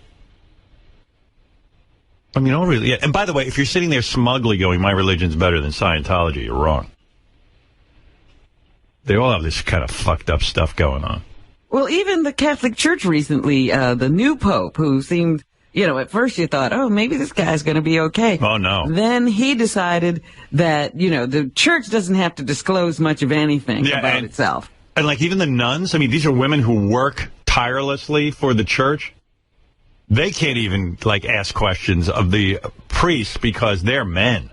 Right. So, they don't have the ranking either. So don't even think, I can point to any religion. You got to wonder, what is the church up to that they don't want you to know? Yeah. I mean, Judaism, they won't let the women sit with the men. I mean, you could come up with so I don't think your religion is that much more advanced. Progressive. Than Scientology. But, and if your religion does let the men sit with the women, that's ridiculous, too. Right. What are they thinking? The only people who seem to have it right are those black churches. They just seem to dance and jump up and down and have snakes. That is the worst. I love that. It's the worst possible religion. Oh, I love it. It might be fun to watch, but just imagine that's your Sunday every Sunday. Oh, that would not be my Sunday. You can be sure of that. Matt, go ahead. My parents wouldn't go. They used to send me. I'm like, what do I have? Oh, yeah, my parents, too. The religious training. My parents aren't even religious. And I'm in there 4 or 5 days a week learning a dead language. Sane. I mean, I want to pass some laws in this country that as soon as you're born, you're emancipated from your parents. And my favorite thing. If I had been allowed to live in the woods with a wolf, I think I would have been better off.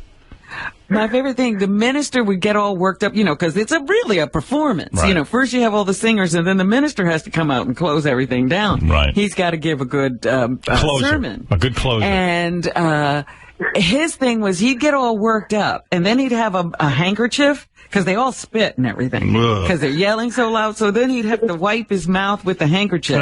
And then he'd bang on the lectern, and the light would go on and off as he banged on. Somebody pay the electric bill over at that church. Yeah, Matt, go ahead. You're on the air in Hollywood, California. Hey now. Hey now. Hey now. Yeah. Did you happen to sniff Whitney Cummings' fingers to see if they smelled like Beth? Because she's so into Beth. She wants to crawl inside of her. I took the hottest photo shoot of Whitney and Beth, but I don't know if they'll let me show anybody. I showed Gary some of the pictures. I showed him one of the pictures. Yeah. You can't tweet it. But as a photographer, I don't show anything unless the client wants me to. You understand? Although Whitney doesn't seem to care. Who knows? I'm sure she will, but it's up to her. But, yeah, I don't know. Well, it sounded yesterday to me when I was interviewing Whitney that she was into hooking up with Beth. But then... Yeah. And then she took it all back. Well, she said it's so platonic now, she couldn't think of it. But, right. So you missed your moment. Yeah. That's ridiculous. Like, if she likes Beth so much, why wouldn't she feel closer to her and want to get it on with her? But Beth doesn't seem to have any interest in it. I don't think I could ever make that happen. You don't want to really make that happen. I don't know. Might be fun. Two nice gals. I'd probably, they'd probably leave me off to the side, and I'd feel very, well, very that's excluded. what Whitney said. That you'd be out. Yeah, that I'm not interested in, because I would not react well to that. I'd like to be the focal point, not the sort of the bystander. In the email, somebody wrote me, you can start every show with Billy Corgan's in-studio acoustic version of Tonight Tonight. What a gorgeous version of an iconic song. Made my day. Thank you. Yeah, that was a great moment on the show when Billy came in and did that. Didn't do that a lot. Did it for us. And what a great version it was. Here's a listener suggestion. Can you bring in Geraldo to investigate what the hell JD has in his safe? Lots of rumors out there as to what JD is hoarding, and someone thinks underoos are in his safe. A huge collection of underoos. It's not even a safe. First he says it was a safe. Now it sounds like a toolbox. I was a safe. Well, where do you keep your very expensive cards, your baseball cards? In a safe, but it's not like a safe. It's like it's more like a toolbox. Yeah, that was a weird explanation, right? Everything kept changing. Yeah. He gets so upset. Like, he collects, what does he collect? Spoons? Spoons, baseball cards, and what was the other thing? Pez dispensers. Pez dispensers. So fucking sad, isn't it? Like, even if you did collect Pez dispensers, like, at some point you even lose where they are, but he's got them sort of cataloged in his house. Well, he's been dragging this thing around for years. Yeah, like he's moved a bunch of times with his collection. So sad. Poor JD. Hey, Howard. Yeah. I'm looking, I guess Jason Instagrammed out yesterday, looking at a picture of some of JD's spoons. Yeah, let me see. The TV's going to put them up in a second. They're hysterical. What does it mean we have an Instagram account? Why do we need that if we have a Twitter? I don't know. Yeah, you have to have everything now. Yeah. Well, evidently, we have an Instagram account, but don't ask me. I'm not on that. You know what? And I refuse. Well, what we're doing is I guess we put up sort of behind-the-scenes pictures, and some of them are cool, but this is great. Oh, wow. Look at that collection. My God. That's a goofy spoon on the right. Genuine pewter. Out of pewter? Genuine pewter. Genuine pewter. And what's the one on the left? What's JD? It's Appleborn. What's Appleborn? That was like a restaurant or something. You don't know? It's a restaurant. You should read some of the comments. You got an Apple Barn spoon that you've been hauling around for years and you don't know what Apple Barn is? Yes. Well, how do you get the spoon if you don't know what it is, and why would you think it was valuable? Because I got it whenever I was doing the spoons. If you look, you can see it was $3.99. It says it right at the top. But where did you get the spoon? If you did, Got it when I went to the Apple Bar. oh, so you know it is a restaurant? That's what I just said. No, you made it seem like you don't even know. You said, it's from like a restaurant. I don't remember exactly. You act like you don't know what it is, but you were at Apple Barn, so you do know what it is. I don't know. What? It might have been more than a restaurant, but I can't remember. It might have been more than a restaurant. You know, like almost like a. Shut up, Jason. Like like a Cracker Barrel or something with a shop. How is Cracker Barrel more than a restaurant? I don't know. So let me understand something. You went to Apple Barn, and they had like a gift shop in Apple Barn? I guess. And what do you mean you guess? You don't know? I don't know. I haven't been there in years. Yeah, but I mean, you don't remember? You're holding around a spoon, and like you see the spoon, and you go, wow, that's good for my collection? Well, I thought it was a cool spoon because it had rather than it just being a normal spoon, it had an apple hanging in the middle of it. And so then you said, hey, I'll spend $3.99. Dude, I was a kid. What do you want from me? And who gave you the $3.99? Your dad? Probably my mom or my dad. Wow. They didn't tell you you're an idiot? No wonder you don't know what you're doing. Thanks, Al. Wow. Let me see that picture again. The Apple Barn spoon. But I mean, you're like at what point do you let go of it and realize it's all worthless junk? Like just hauling it around is a nuisance. Why are you holding on to that? Throw it out. Because it was part of my stuff, and I don't know. Yeah, but like lose it. You're too old for that. Oh, okay, all right. And you know it's junk. It's never going to be valuable. Like somewhere in the back of your mind, you think this might be worth something. I don't know. I mean, I might have a memory of it somewhere. Clean your shit out. There were great memories to collecting these. You don't even have a memory. You don't even know what Apple Barn is. It's great memories. Imagine that's his great memory. I might have a memory. Might.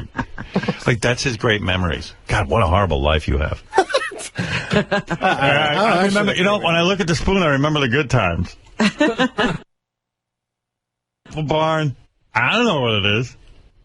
I go, is that a restaurant? I don't know. I don't even remember. Well, then how'd you get it? I bought it at Apple Barn. It's like crazy. That's why it's crazy conversation around here. How do we all communicate? I don't. I try not. Boy, that's the truth. I walk by his office in the morning, and I'm his boss. And I go, hey, JD, how you doing? And he'll go, the badass. And I go, JD, the badass. Let's say you didn't work for me. And you had a boss that was real sensitive. I'm not saying be an ass kisser. He goes, I'm just trying to get my work done for you.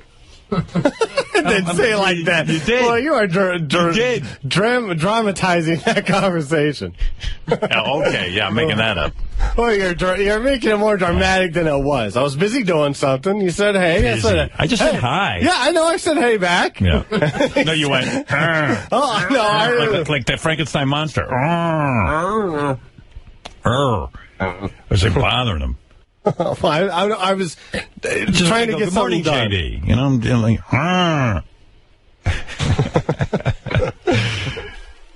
I'm just working on stuff. What I was doing. Hey, Laura. Oh, wait a second. Sorry, that isn't Laura. Hey, Laura. Hello. Hello. Hi. Hi. Howard? Yeah. Hi, Howard. It's, my name's Laura. I was on the show 2 years ago. I really like JD, but like he keeps on blowing me off. I asked him out like 5 times. I'm like a decent looking Wow. You asked JD out 5 times?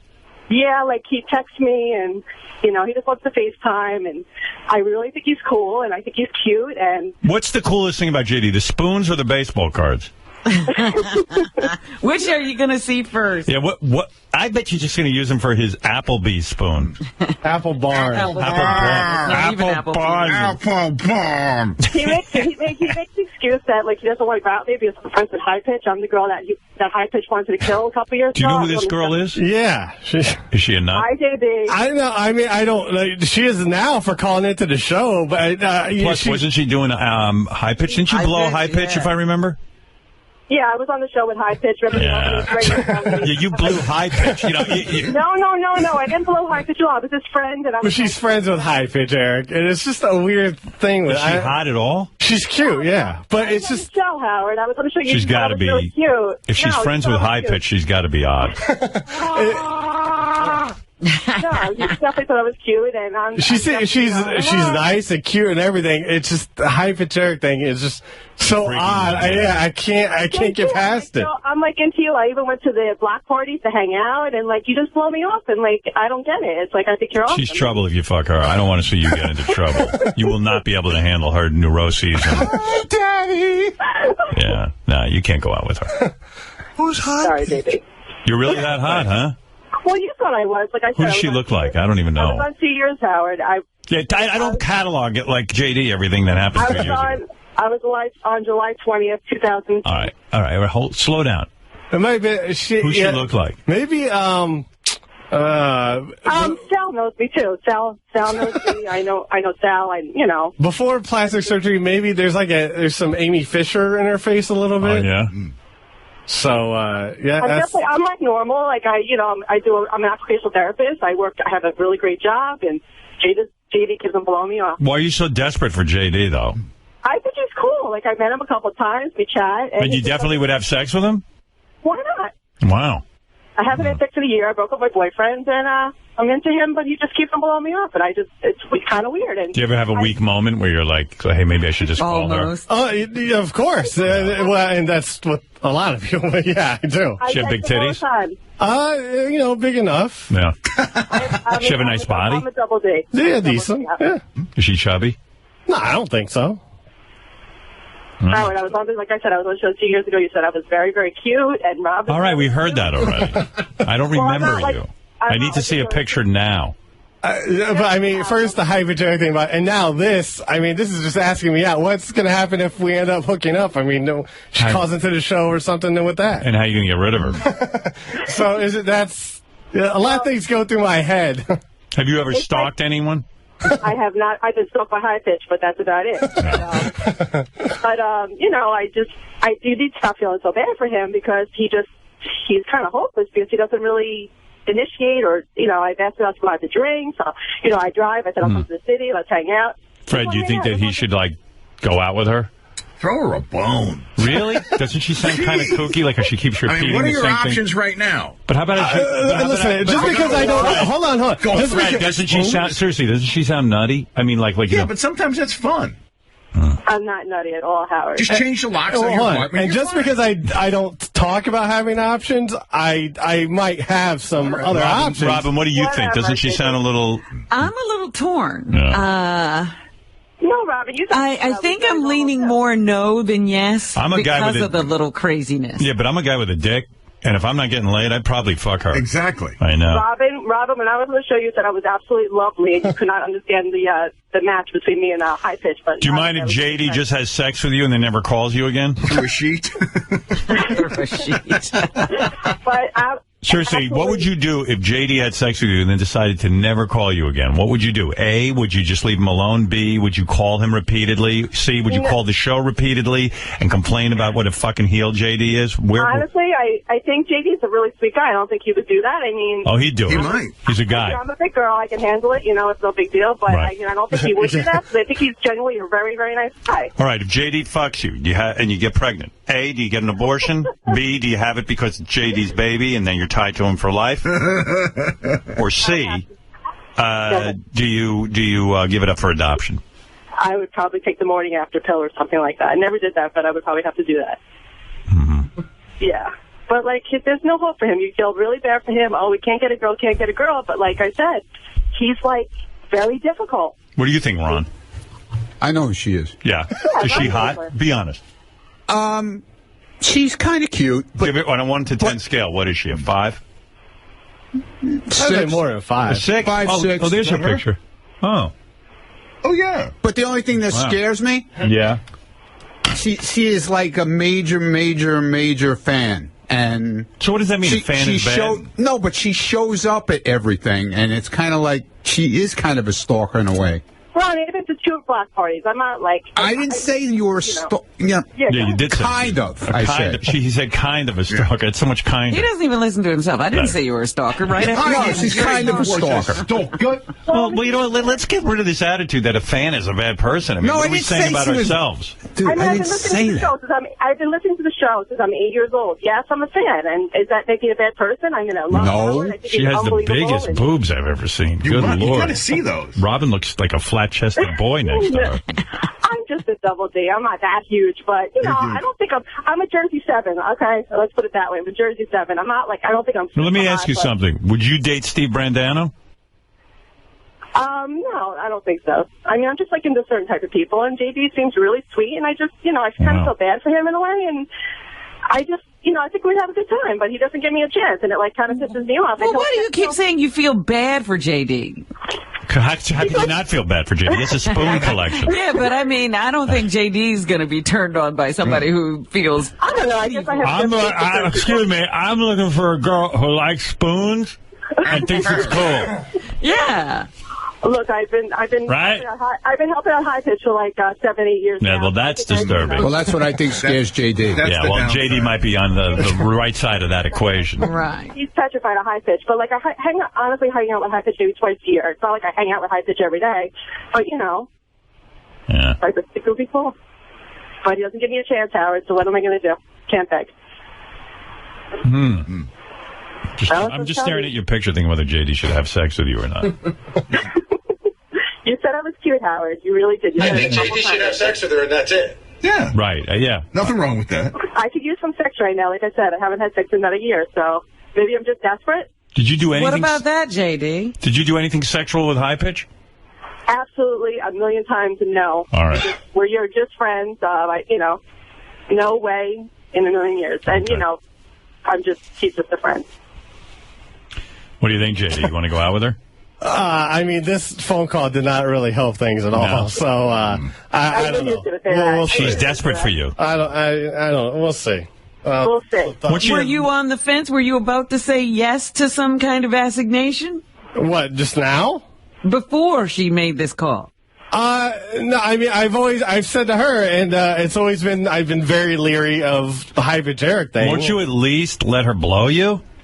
Well, there was a time when we were in Atlantic City, and I tried to get her up to my room or whatever, and she didn't come up. So why didn't you go up there, Laura?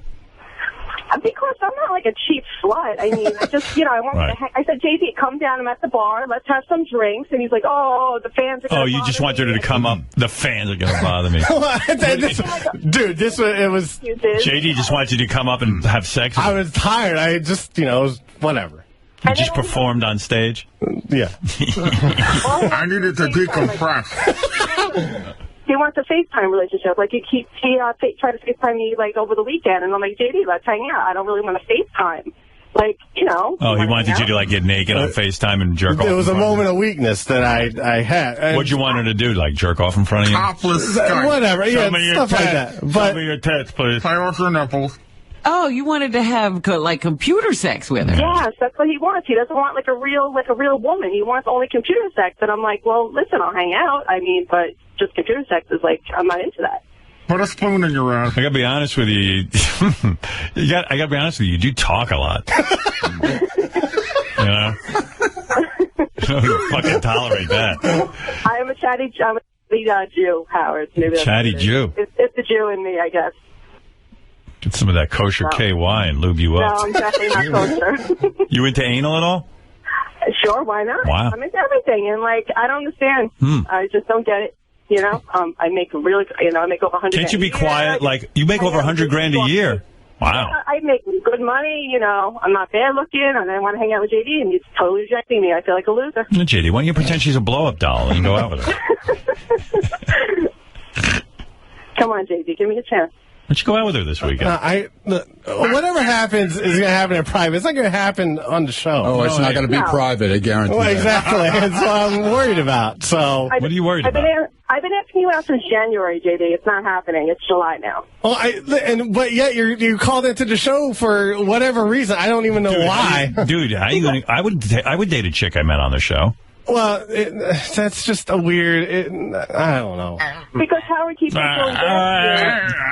90% of the chicks I bang because I'm on the radio. So, I mean, because so I'm what? so involved with the show. I'm like, I'm involved with the show. How am I involved with the show? I hang out with High Pitch twice a year. That's involved? Like, a little bit. She's up for anal, blowing you, everything. Does she squirt? I squirt, everything. What is it, Gary? What's your thought?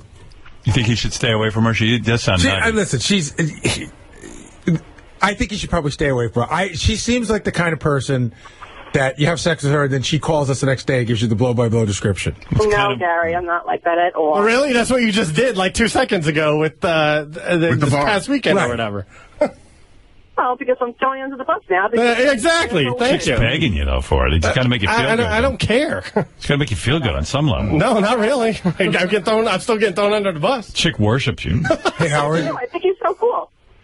I got to How many girls are going to think you're cool, honestly, with a spoon collection now? Well, I got to talk to you about JD and girls, because this is something we were going to bring up at some point. Go ahead. So you know, next week we're doing the hottest chick, biggest fan contest, right? Right. So Jason's been pre-interviewing all of the women, and the common thread for all of them is they've all had some contact with JD one way or another. And I'm single. What do you want from me? I actually know what JD's move is now, too. What is it?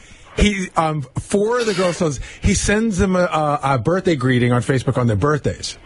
How does he even know it's their birthday? It comes up on Facebook. And how do you meet these girls on Facebook? They friend you? I mean, yeah, sometimes, yeah.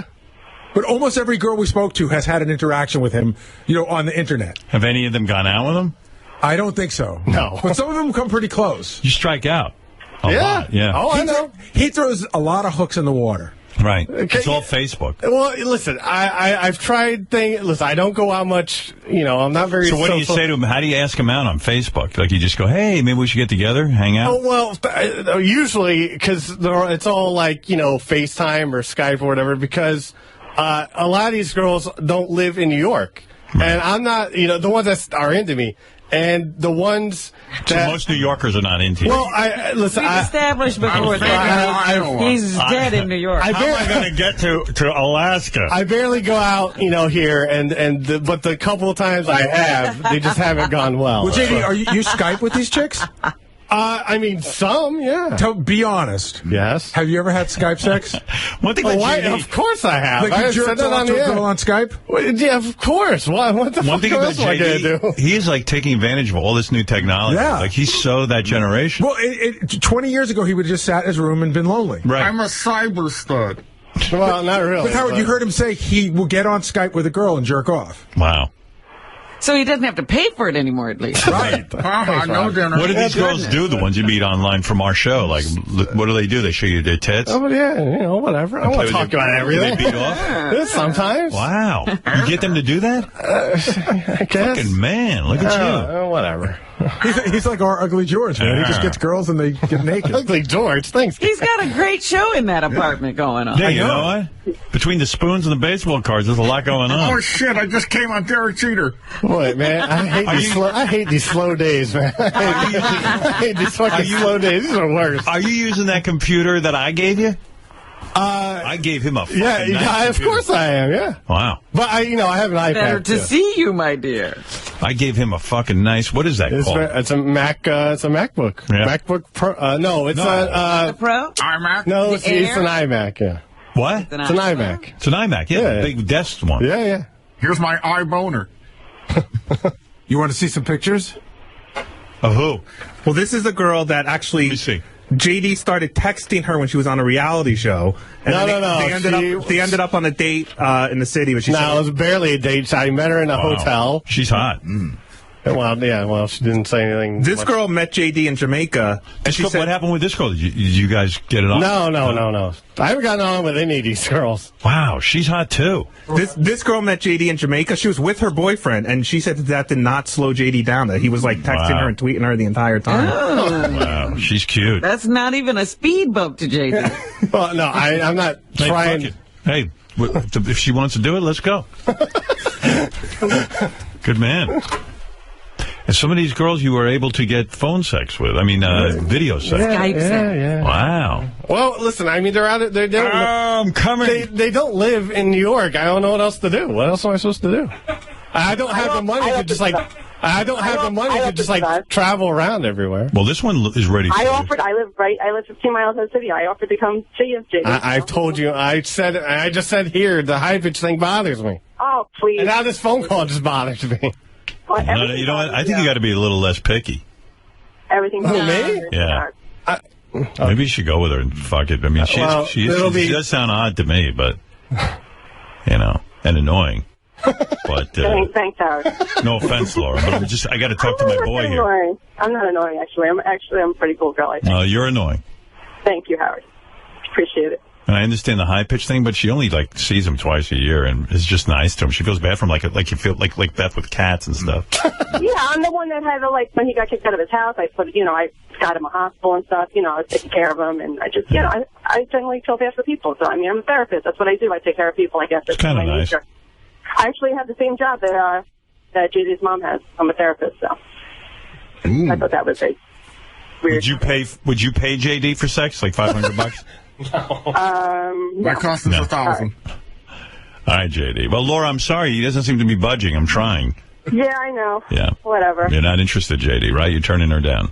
Yeah, he is. Well, I'll think about it. It's not. No, I doubt it. Thanks, JD. Thank you. I'm very, very heartbroken now. Yeah, obviously. Maybe if you get him drunk. You know what's funny about you, JD? You're angry, for a girl who wants you badly. It's like you're angry at her. No, I'm angry for her making something public. But she doesn't know how else to get you. I told her what the deal was. What does she have to do? Tell her again, because I'm confused. No, there's nothing now. What does she have to do? What are the rules? Nothing. What can she do? Nothing. You want her to not contact you? Then she's never going to get you. She's desperate for you. She's in love. He approached me. He took my number. He's like, "Oh, I think you're so hot." He's like, "Come up to my room." He's like, "Let's hang out." And then he was texting me like crazy. And then it's like here and there texting me, and I'm just like, "Well, let's hang out." And he doesn't want to hang out. I'm like, "All right." Now I'm really confused. You just want sex with her, right? You're not interested in hanging out. Let's be honest. If it were anything, yeah. No. You just want her to come to your room, have sex with you. That night, yeah. At that moment in time. I'll play with your spoons, JD. Okay, all right, smart. That is kind of gross, though, JD. I mean, the girl wanted you to just have a couple of drinks first.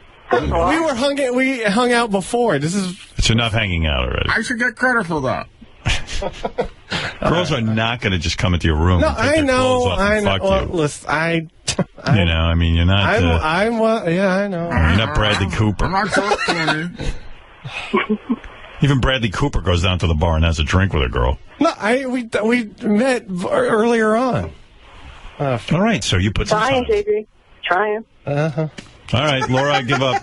So I give up too, Howard. Just don't feel bad for him anymore. Like, you can't get girls because I don't know. I wasn't looking for anyone for sympathy, all right? So I don't know what this deal was. You just wanted to embarrass me publicly. You did it. Now get off the phone. Leave me alone. Embarrass you? Okay. To you fucking maniac. Okay, all right. What? I just got one more JD story that someone just fed me. Oh, no. So JD, there's a girl, right? Yeah. Really. How many girls are there? I would say really, really, really out of his league, out of most of our leagues, right? Right. And he's working it. You know what I mean? He's working it, and he's texting and everything. So finally, she sent him a note. And she says, "Do you want to hang out?" To which is, you got to work it. You know what I mean? To which he responds, "Are we going to fuck?" Oh. And she says no, and that was the end of that. I don't know. When was this? Who is this? I could tell you, but I don't want to say it on the air. Dude, you can't just say that. I don't even know what this is about. You don't know what it's about. What the fuck is Jason? Hold on. Turn off this part. Oh, yeah. Now you remember. He told you the girl's name? Yeah. Why'd you do that? You blew it. You can't just text a girl and you go, we okay, fuck. listen. It's a thing in my head Can where... you imagine how No, hold on. We've been talking a long time. All right, just hold on. You were talking, but you never met up. No, we did meet up. We did meet up. Go ahead. There's a thing in my head where, and this goes in the past or whatever, where girls just want to be friends with me or whatever. Right. So, well, that's the chance you take. No, I know. You still have to get together with the girl and have a fucking rapport. Women are into that. No, I can just fuck. I'm aware of that, but I feel the need to Well, couldn't you have said to her, do you think there's a chance for romance here, like where you could feel romantic toward me, not just be in the friend zone? You don't say, are we going to fuck? You're going to fuck. You got to get your shit together. No, listen, I don't remember every part. If that was... What have you raised, Howard? He's a pervert. I didn't raise this.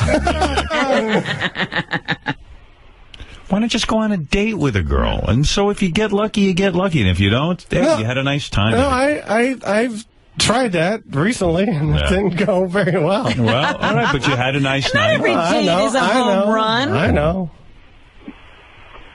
Well, he isn't real good at conversation, I'll tell you that. Maybe they should just fuck. He says that he's better on dates. Do you ever collect spoons?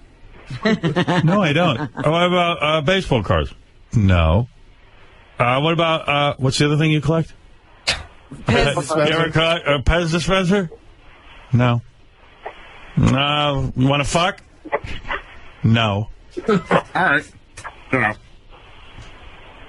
Yeah, I've talked with that girl since then, so I don't, it's not, whatever. Well, Laura, it's not going well. I know, and I feel he's mad at me now, so whatever. I just, I tried, and still hope. Right, JD? I'm sorry. You do Sorry seem about that. nice. Yeah. He does seem nice. All right, Laura, what can I tell you? Thank you, Howard. All right, thank you. All right, bye, JD. I love you. Just kidding. Just kidding. Okay, you can hang up now. All right, hang up.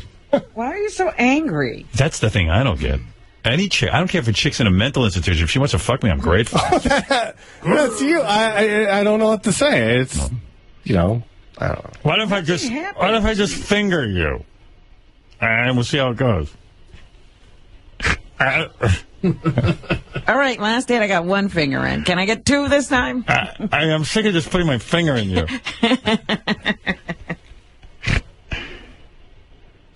Can I leave?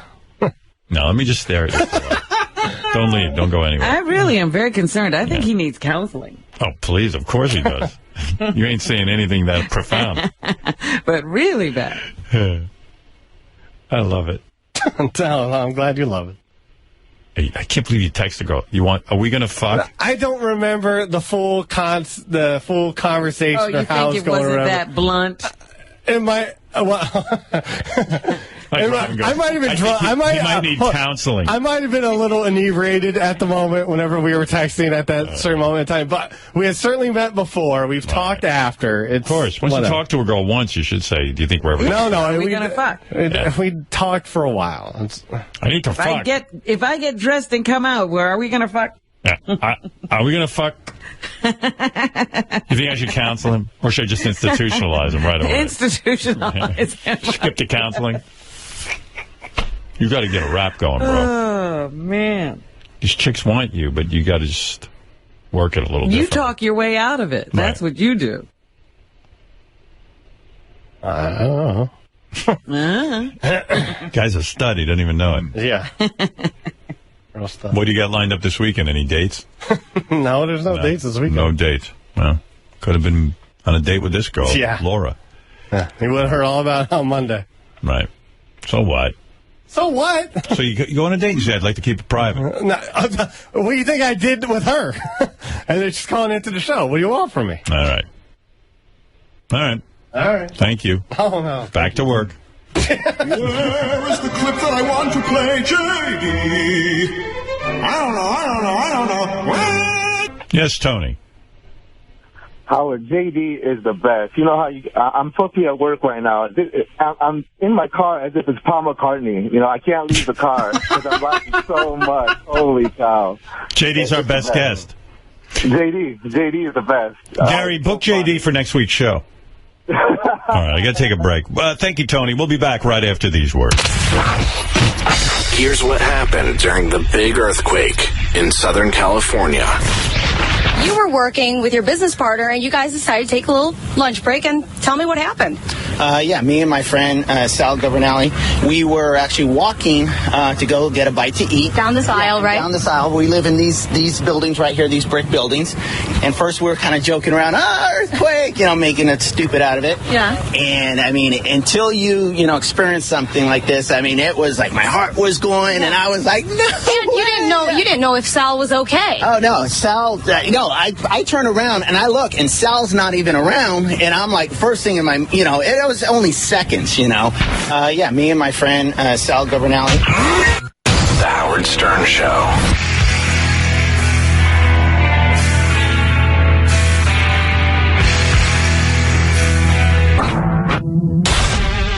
Hi, this is Tom Bergeron, and I'm in Howard Stern's production studio, the windowless one at the far end of the corridor.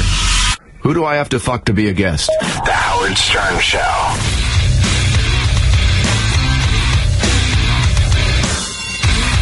I mean, you mentioned the abortionist issue, and a lot of times progressive socialists are out of their mind. Oh, wait a minute, we might have a caller. Oh, my God. God, I want to. This would be great if we could get a caller. I guess I'll just press dial, see what happens. This would be our second call in to the Trailer Park Profit Show, so this is kind of a big deal. Let's see if we can pull. Come on, thing. See, call a guest. That's call a guest. Oh, here we go. Maybe this is it. Hello? Hello, this is Daniel Gray. I'm the Trailer Park Prophet. Can you hear me? All right. All right. Hi, welcome to the program. I'm beginning to wonder if Brad Pitt is really a movie star. Really? I really have a question about this. Well, evidently him and his, what's her name, Jolie, they're thinking about getting married again. How do you feel about that? What's a Brad Pitt movie you love? I stopped going to movies years ago. Brad Pitt has never made a movie that has grossed $200 million or more in the United States. Oh, really? I have a list of the all-time top 100 stars at the box office. Is Brad Pitt on the list? I'm going to say no. He is on the list, but is he in the top 10? No. Is he in the top 20? I'm going to say no. Is he in the top 30? Uh-huh. Brad Pitt is, I think, number 96 on the list. Well, that makes me feel better about myself. It was Are called... you going to fuck me? Am I going to what? Are you going to fuck me?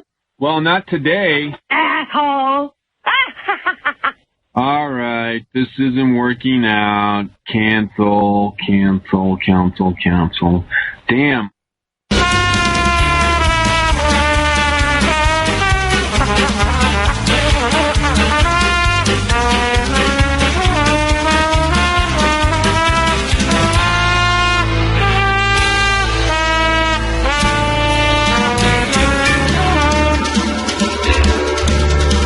Booey went down to Peru, he was looking for a band to join. His trumpet playing is the one, but his professional life is annoying. The Peruvians were quite impressed, they called him the best in the country. They said, Booey, you are pretty good for a trumpet playing monkey. The trumpet disappeared in the deep and gun. What a great song. WNBC. Led Zeppelin, ladies and gentlemen. From the album, I believe, Houses of the Holy, am I correct? Could be. I'm pretty sure I'm right. Coming at you. Wait a minute. This was an instrumental, but then it does go into... It takes about a minute and a half or so before... I had a dream. Right? Yeah. Here it comes. Coming at you. Thank you. I remember the first time I ever heard this song when I bought this record. It's covered with those little naked kids on it. Yeah. It's like kiddie porn. Yeah.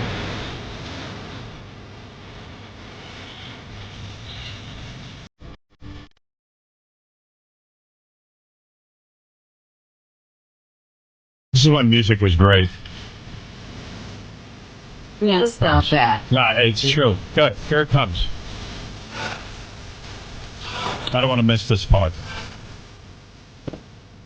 I had a dream. Here we go. Bum, bum. Yeah, I was like, thank God the instrumental's over.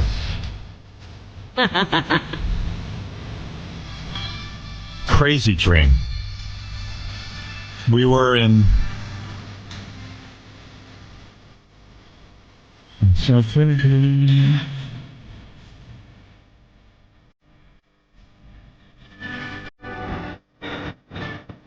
That's pretty good. Come on.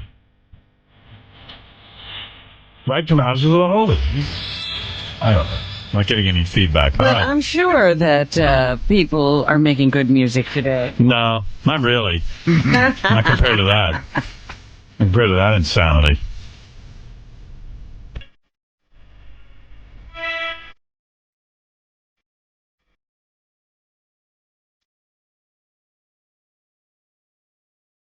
When I'm working out and a song like this comes on, I actually can lift more weight. You know what I mean? Then a shitty song comes on, I'm an all big pussy. You get weak. I get weak. Music affects your workout. I get all charged up. Sometimes I can bench like 100 instead of 95. Yeah. Using the big weights.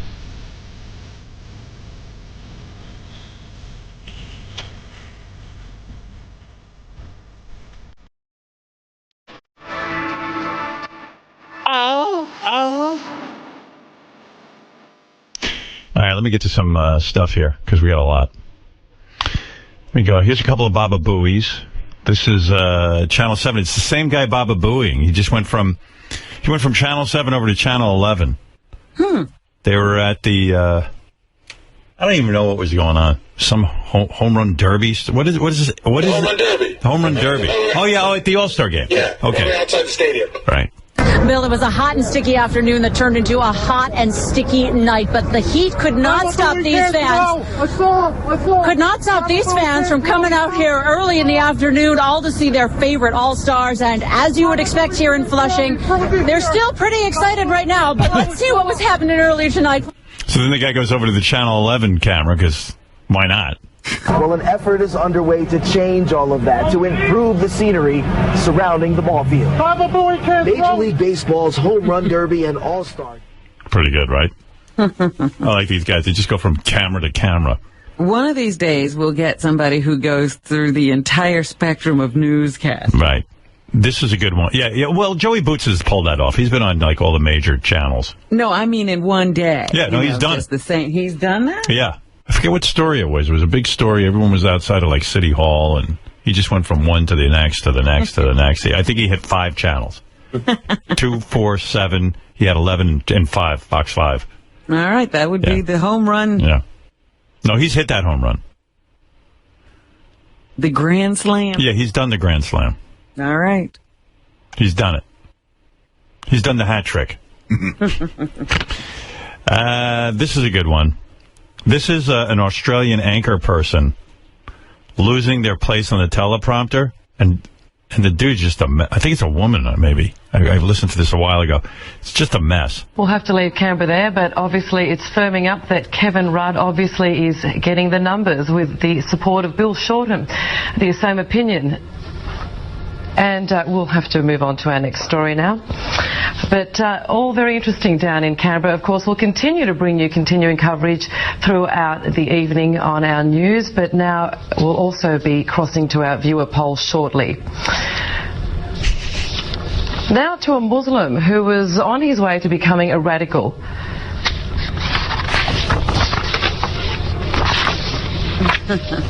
I'm sorry, we'll have to go to something else there. But it is all happening in Canberra, as we can see. Now to a Muslim who was on his way to becoming... I apologise for this. Okay, now... we are heading to another story, and just a quick, if you have just switched on, I'll give you a quick summary. Bill Shorten has thrown his support behind Kevin Rudd. It seems the numbers are firming up for Kevin Rudd this evening in the leadership ballot, who is most likely to become our next PM before the election. And in fact, that could result in an early election. We'll bring you continuing coverage throughout our news this evening. Like, if you were that big a fuck-up, A, I'd fire her, but B... wouldn't she just go, hey, you know what, we're having technical problems. Let me take a break here and see if we can't work this out. I don't think they're allowed to do that. No? There's no commercials in Australia? You're not allowed, no matter what's going on, you're not allowed to take a break? That's a director's call. Yeah. Let's see. You want to hear a pastor talking about that you should protect your children from pornography and how to do it? Yes, I would like to know. How do you do that? There's almost a 100% chance that your son will be exposed to some type of pornography. It is not a matter of if, but when. Yeah, and hopefully not too late. When? This guy has all the answers. How do you keep your son from... First of all, if you're born with a penis, pornography could be anything from a girdle ad to a bra ad to anything. Well, that's why he said you can't avoid it. Right. So here's what you got to do. Prepare yourself now for that eventuality. The average age of a male's first exposure is age 11. If there is any pornography in your home, destroy it immediately. Oh, great. So I got to suffer? That's right. You have to give up pornography. Just because my kid's a perv? Oh, I've got to give up pornography. If you have any pornography in your home, well, what am I going to do? Destroy the internet? So what if my kid sees some pornography? What's going to happen, actually? Well, let's find out more. Come on. Outside of the fact that no Christian should have pornography in his or her possession, your child will find it if you have it anywhere. Help your child choose good friends. You do that by choosing your child's friends. Wow, that sounds like a lot of work. Yeah, you're going to have to quit your job. Yeah, my dad, I'm lucky, he spent a lot of time investigating my friends and making sure they were appropriate and didn't have pornography, too. I just wanted my dad to say good morning to me. Look at all the involvement. Pornography. I don't know. You know, raising a child these days has just become way too hard. Clean out your house from pornography and check out his friends. Help him to... How you going to know how to pick a good friend? You ever see my friends? I hang around with Ross Zafin and Ralph. And you know they had pornography. I know. I mean, if I'm picking those guys as friends, how am I going to pick my kids' friends? I could just picture... imagine the embarrassment. By my father, like... My good friend growing up was Dr. Lou Weinstein. Yes. Excuse me, Dr. Lou. This is Howard's father. Do you own a Penthouse magazine or any type of materials that are pornographic? Thank you, Mr. Stern. Parents who share your values. 1 Corinthians... Do you ever touch yourself? Corinthians 15, verse 33 says, bad company corrupts good morals. For the teens that have a cell phone, clear boundaries must be set by you. Oh, your cell phone. Wow. Now we got to talk about the phone. I'm getting tired just listening to them. I love these guys, too, because most of them are perverts anyway. I don't know about this guy, but remember Jimmy... Look at who could even think of all this stuff? Yeah, remember Jimmy Swaggart? Yeah. Big preacher, and then you found out he was, like, living it up. I've seen the kids, you... I was talking to Richard Christie. He used to jerk off to his dad's Outdoor Life magazine, which is like... So you can't stop it. Yeah. How you gonna... Everything is pornographic to an 11-year-old. Like a picture of a girl in a bikini is pornographic. Girdle ads. Anything. Like a book about, like, just a girl walking down the street is... I used to jerk off to. I jerked off to a Honey West. I jerked off to Gilligan's Island. What's more G-rated than that? Right. Yeah. There's no protecting anybody. You must get rid of every bit of porn in your possession, whether it is on your computer, at home, or office. At the office? How's your kid get in your office porn? Yeah, I used to jerk off into my mother's bra. What are you going to do, get rid of those? Howard, my bra is wet. What are you blaming me for? I didn't do it. Me. We've done a DNA search, and turns out it's you. There's only 2 of us here. It wasn't me. Sorry. On your cell phone, magazines, DVDs, flash drive, or anywhere else you have porn. Also, if you have porn anywhere in your possession, not only is that sinful, but I promise you, your children will find it. Well, then you got a real problem, because the people you're expecting to keep the children from porn are totally into it. Please. If we even clear out all the porn in our office, we won't have jobs. You may even need to destroy your present computer. I realize that can be an expensive move, but may be necessary if you are serious about living porn-free. Wow. I'm like destroying a $3,000 computer, you asshole. Well, how are you going to fix the rest of the world? I That's don't the know. problem. Yeah. You might have to move to the moon if necessary. You might have to build a rocket ship and fly to Krypton itself. You might also have to take the drastic measure of blinding your child, literally removing his eyes, so he will not be exposed to and porn his hands and penis, etc. But your son will be safe from the dreaded porn. Wow. What else? What else I got for you? Kanye West telling off a paparazzi guy. That's not that good. Although, did you hear the tape of Tom Cruise's kid, Suri, the 7-year-old? Like, the paparazzi is calling her a brat? Man, that really was fucked up. What's with those guys? They are animals. Listen to this. Hold on. She's with a kid.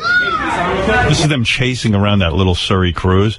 This is so creepy, man. If that's your job, chasing around Suri Cruise, you got to really re-examine your life. There's got to be a better way to make money. You mind signing a call? Please, Kate, don't annoy your fans. It's not good. Please? Next time we Bye, sir. Thank you. We love you, sir. Bye, sir, you little brat. Oh, whoa. Whoa, what, man? Nah, get out of here, man. I'm not bad. I don't care, man. I don't care. Bye, Suri, you little brat, because she didn't pose for his pictures.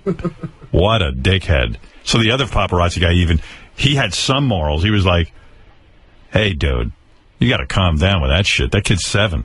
But when you're a father, bro, it's a whole different thing. It's a whole different thing. She's rich, dog. Little brat kid, man. Little brat. That's she is, dog. She's a bitch. She's a little brat. Boy, talk about a guy who's jealous. Talk about a miserable guy. He's jealous of a 7-year-old. Wow. Isn't that heavy? Do you think that's heavy, Robin? No, Robin's box blew out, and I don't mean that sexually. Are you there? Check. We're having a technical problem, I believe. We got a problem. I'll say that, OJ. Well. Michael, you're on the air. Hi, Howard. How are you? Hi. Hey, I was on your show years ago, when you were on terrestrial. I know who this guy is. You're the CP comic. Yes, sir. How are you? Well, a lot better than you. Thank you. Yeah. This guy is actually a really nice guy. I just want to tell you, I did not make it, but I did pre-audition for AGT in December. Yeah. It was great. I went down to Norfolk and pre-auditioned. Yeah, AGT doesn't like people with cerebral palsy, I guess. Yeah, they did not like... Oh, you're back, Robin? What happened? I'm having mic trouble. Yeah, I know. Mr. Stern. I'm trying to remember if this guy was any good as a comic, because from what I remember, you weren't that bad, actually. Yeah, they did not like my first joke. Let me hear it. Your first joke. Hi, sorry I'm late. I had car trouble. My car blew a seal. How do you know about that? My car blew a seal. How do you know about that? That's pretty good. And what happened? They thought that was too dirty, I guess, huh? No, I didn't do that. Oh. But I did pre-audition. That was a good. You should have done that. I did pre-audition, and Hey, Benji told me he knows you, and you have a good joke about humidity. Oh yes, it's so hot out today.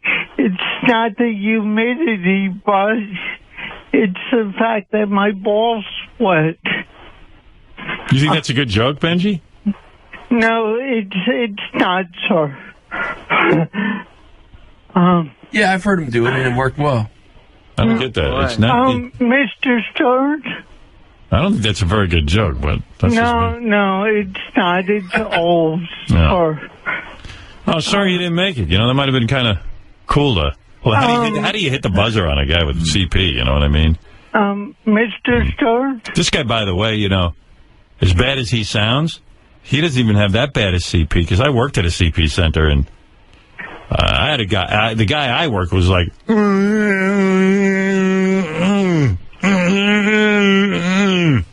So you're like mildly afflicted. Howard? Yeah. I just want to let you know, about 5 years ago, I did a pilot for Comedy Central with Chris Titus and Brian Cranston. Well, remind me, what's your deal again? You got use of your hands?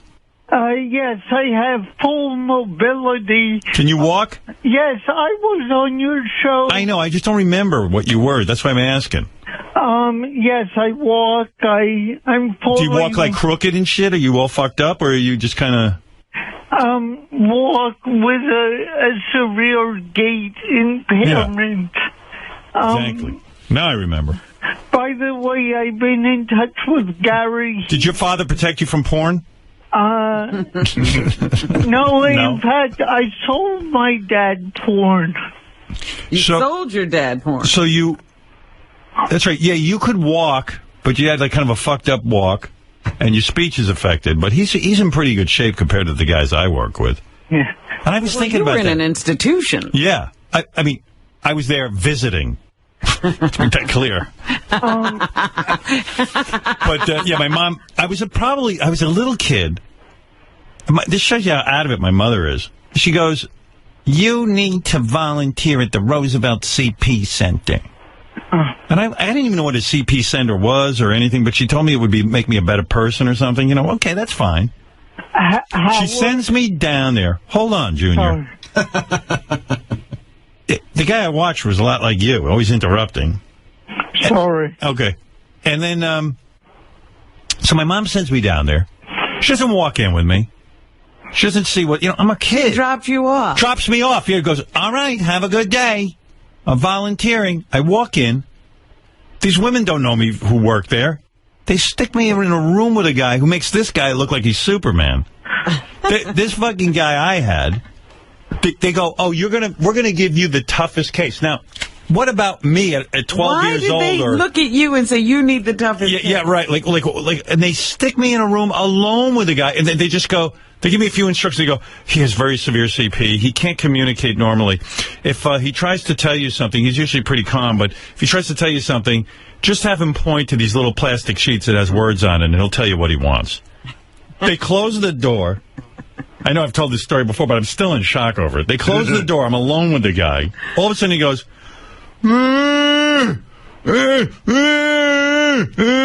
starts rocking back and forth in his wheelchair.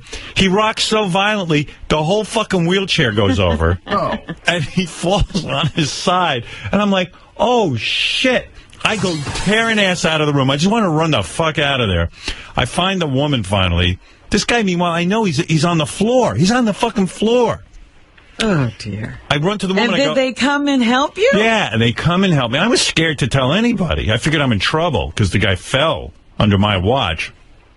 We go, they pick him up off the floor. Oh, he does this all the time.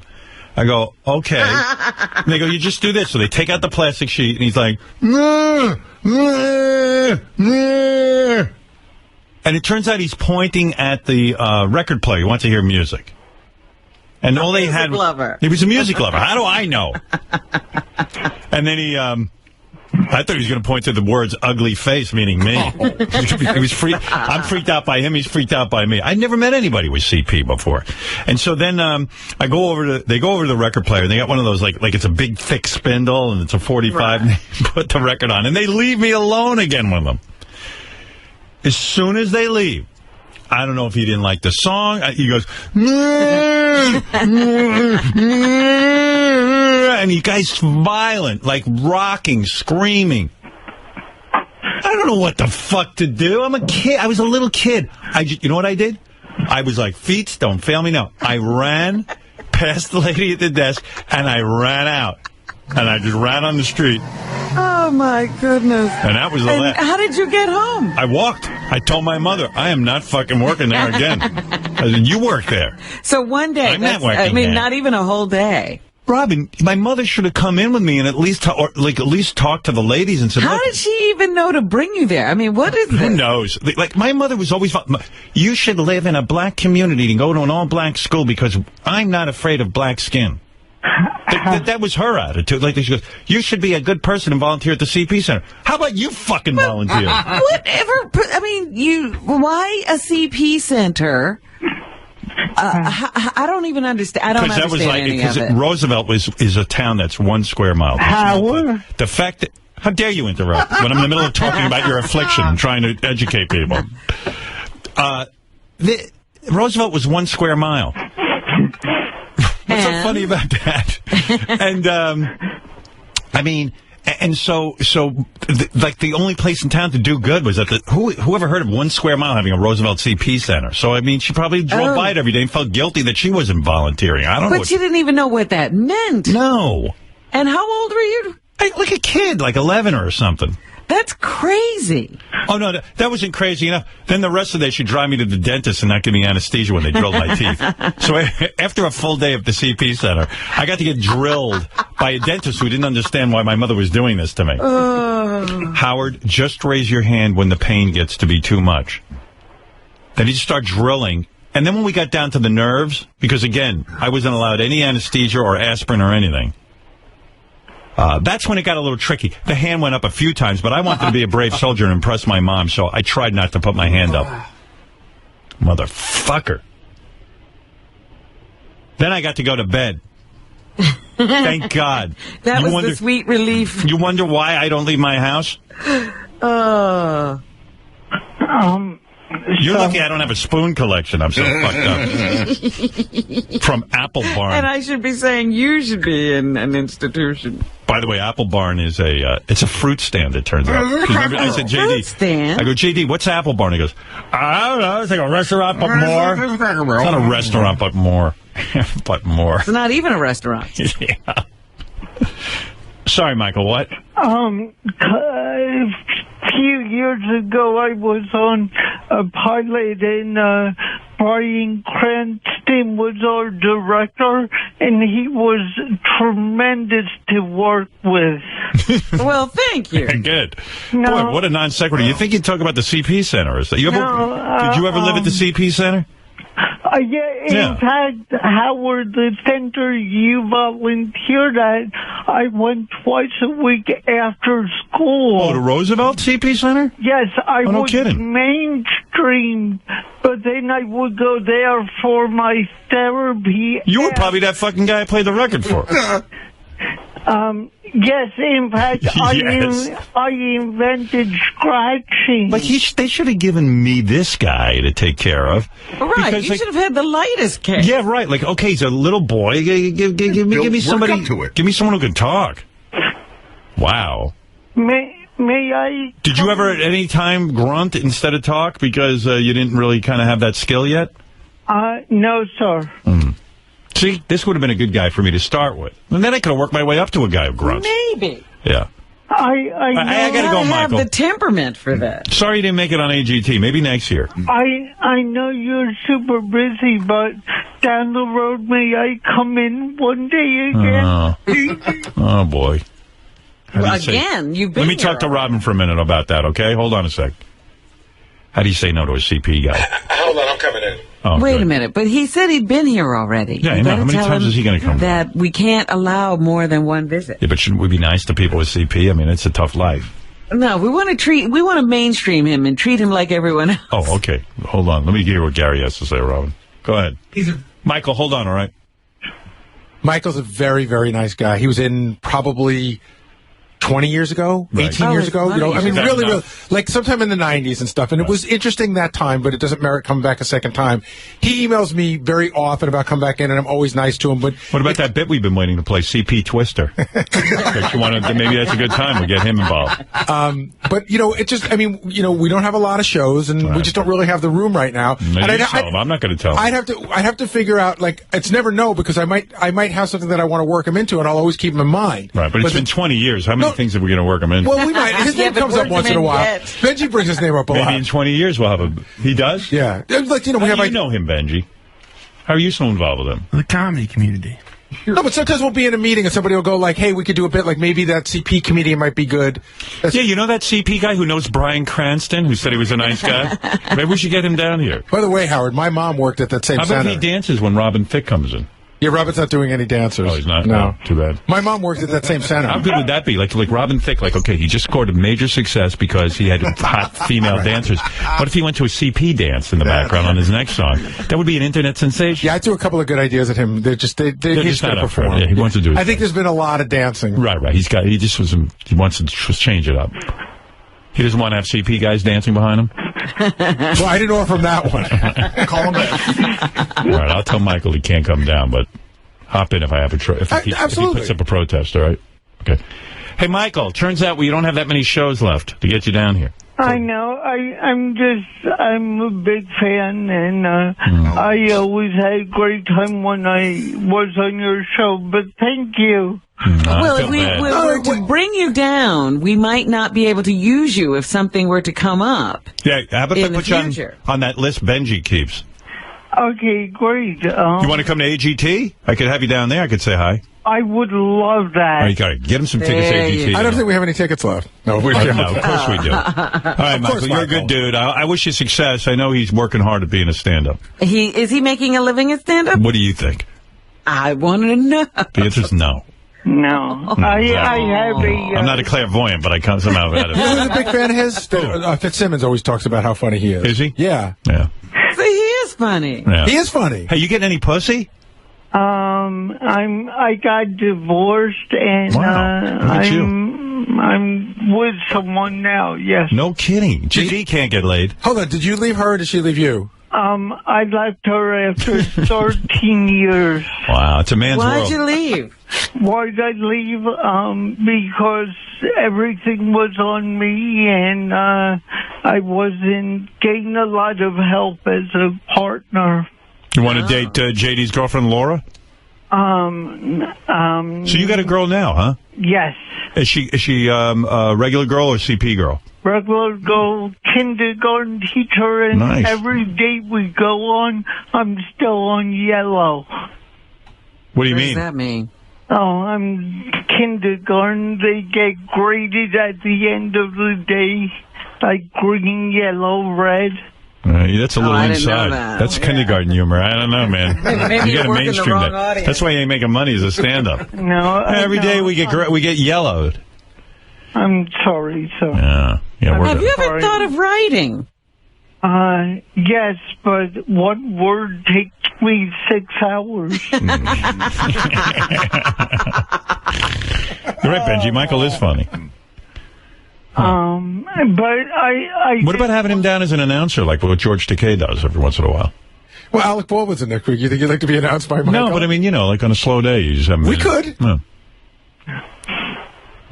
Think about that. All right, I'll see you down at AGT. We'll talk. Okay, you're great. Thank you so You are too. much. All right, Michael, take care. Bye. Your mom worked at the Roosevelt CP Center? Yeah. A lot. She would. I mean, the big thing was she'd go, okay, I'll be back. I'm going to the CP Center. That's how I know it. When that dude's down there, just remind me, because I'm going to have him go up to Heidi and tell her that joke. Hey, did you hear the one about Heidi and Seal?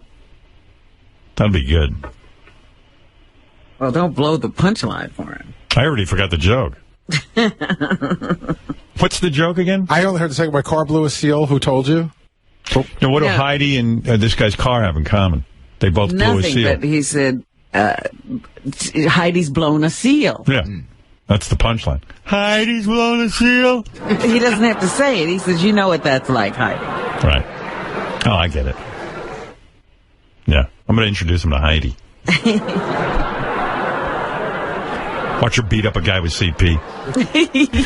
That'd be funny. I remember him. He's a good dude, Michael. He's a really nice guy. Yeah. Sweetheart. Feel bad for him. He is a funny guy, but it's tough. He's got the CP. Doesn't affect the delivery. See, he should be like a songwriter and get some good singer to sing his stuff. Hey, you know what I ought to do? I ought to take a spot break is what I ought to do. And we'll be back right after these words. Like an elegant lady. Very nice. Even more beautiful. Really? Person. Guzman tags one, and that's going, and gone. Did it go into the paint can? Pretty close. Well, the Padres breaking out some offense tonight here against Bumgarner. Henley, Guzman, going Baba Booey on the San Francisco Giants, yo. The Howard Stern Show, America's favorite pastime.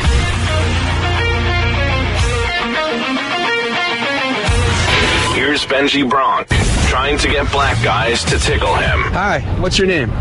No, I'm not telling you my name. I'm busy right now. Oh, no, I know. I see you're busy. This will literally take 2 seconds. I'm going up to black men. You're black, right? And I'm asking them to tickle me. Get away from me, please. Okay. Just one quick tickle, or could I tickle you, or? You get away from me? Okay, sorry. Hey, fellas. Yeah, are all you guys over 18, or? Yeah. I'm Benji. Benji, what up, Benji? Yeah. All right, Benji. I'm actually looking for black guys to tickle me. We're not interested. Go to some white boys, they'll tickle you. Ain't no black dude out here gonna tickle you. I can tell you that right now. The Howard Stern Show. Hey now, Benji. There you go.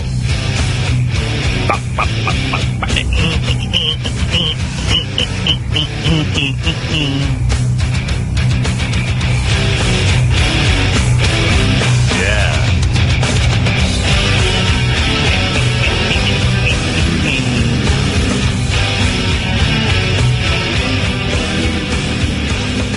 Wow.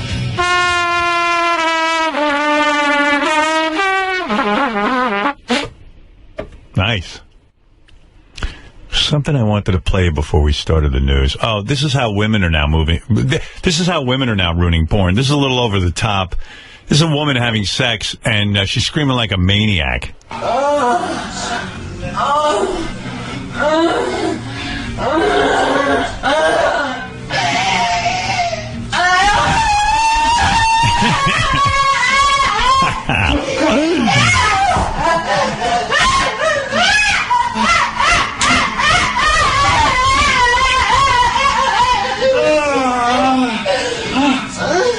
Wow.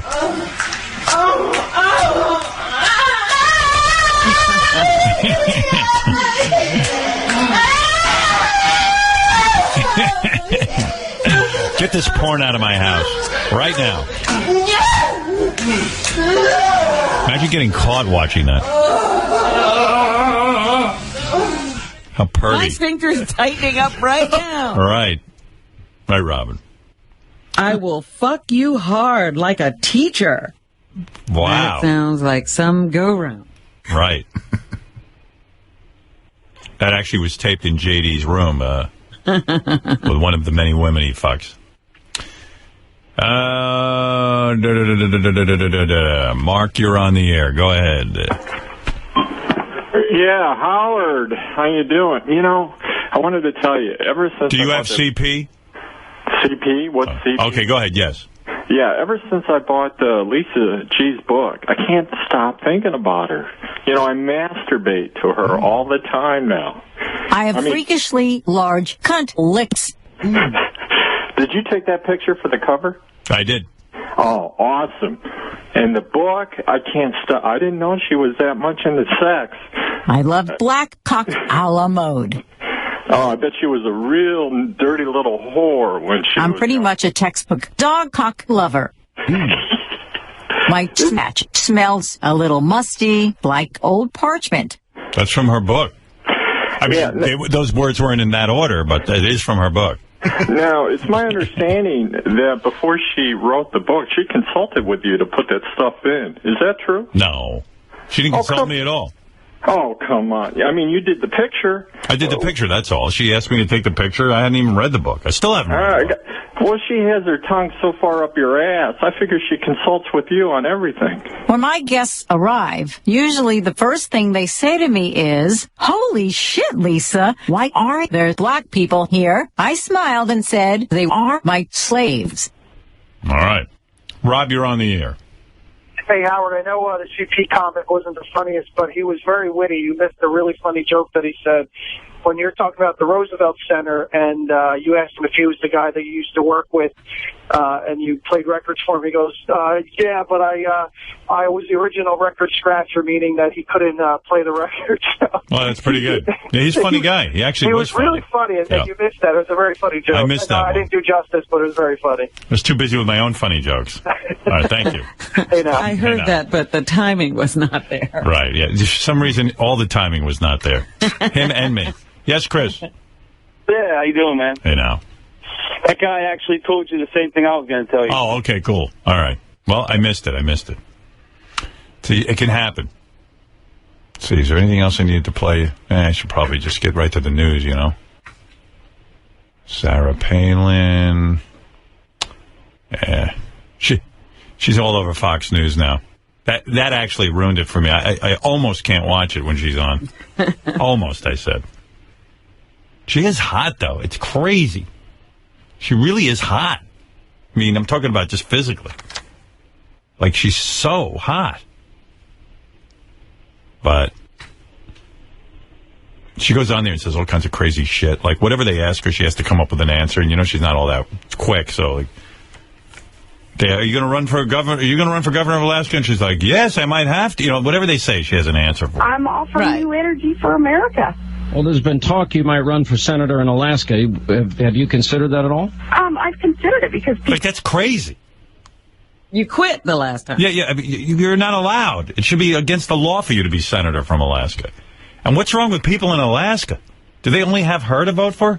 How many people live in Alaska? I forget. It was like some crazy little number. I want to say it's like 7,000. Yeah, right. It's like 7,000 people, and she's like... The only one who wants to run, yeah. People have requested me. People have requested her to run for Senate. Don't you remember when she was the governor? Don't you remember when she was in the debates and was running for vice president, or her conversation with Katie Couric? How could you ask her to run for... Who? I want to meet the Alaskan who asked her to run for Senate. I think she's lying. Considering it, but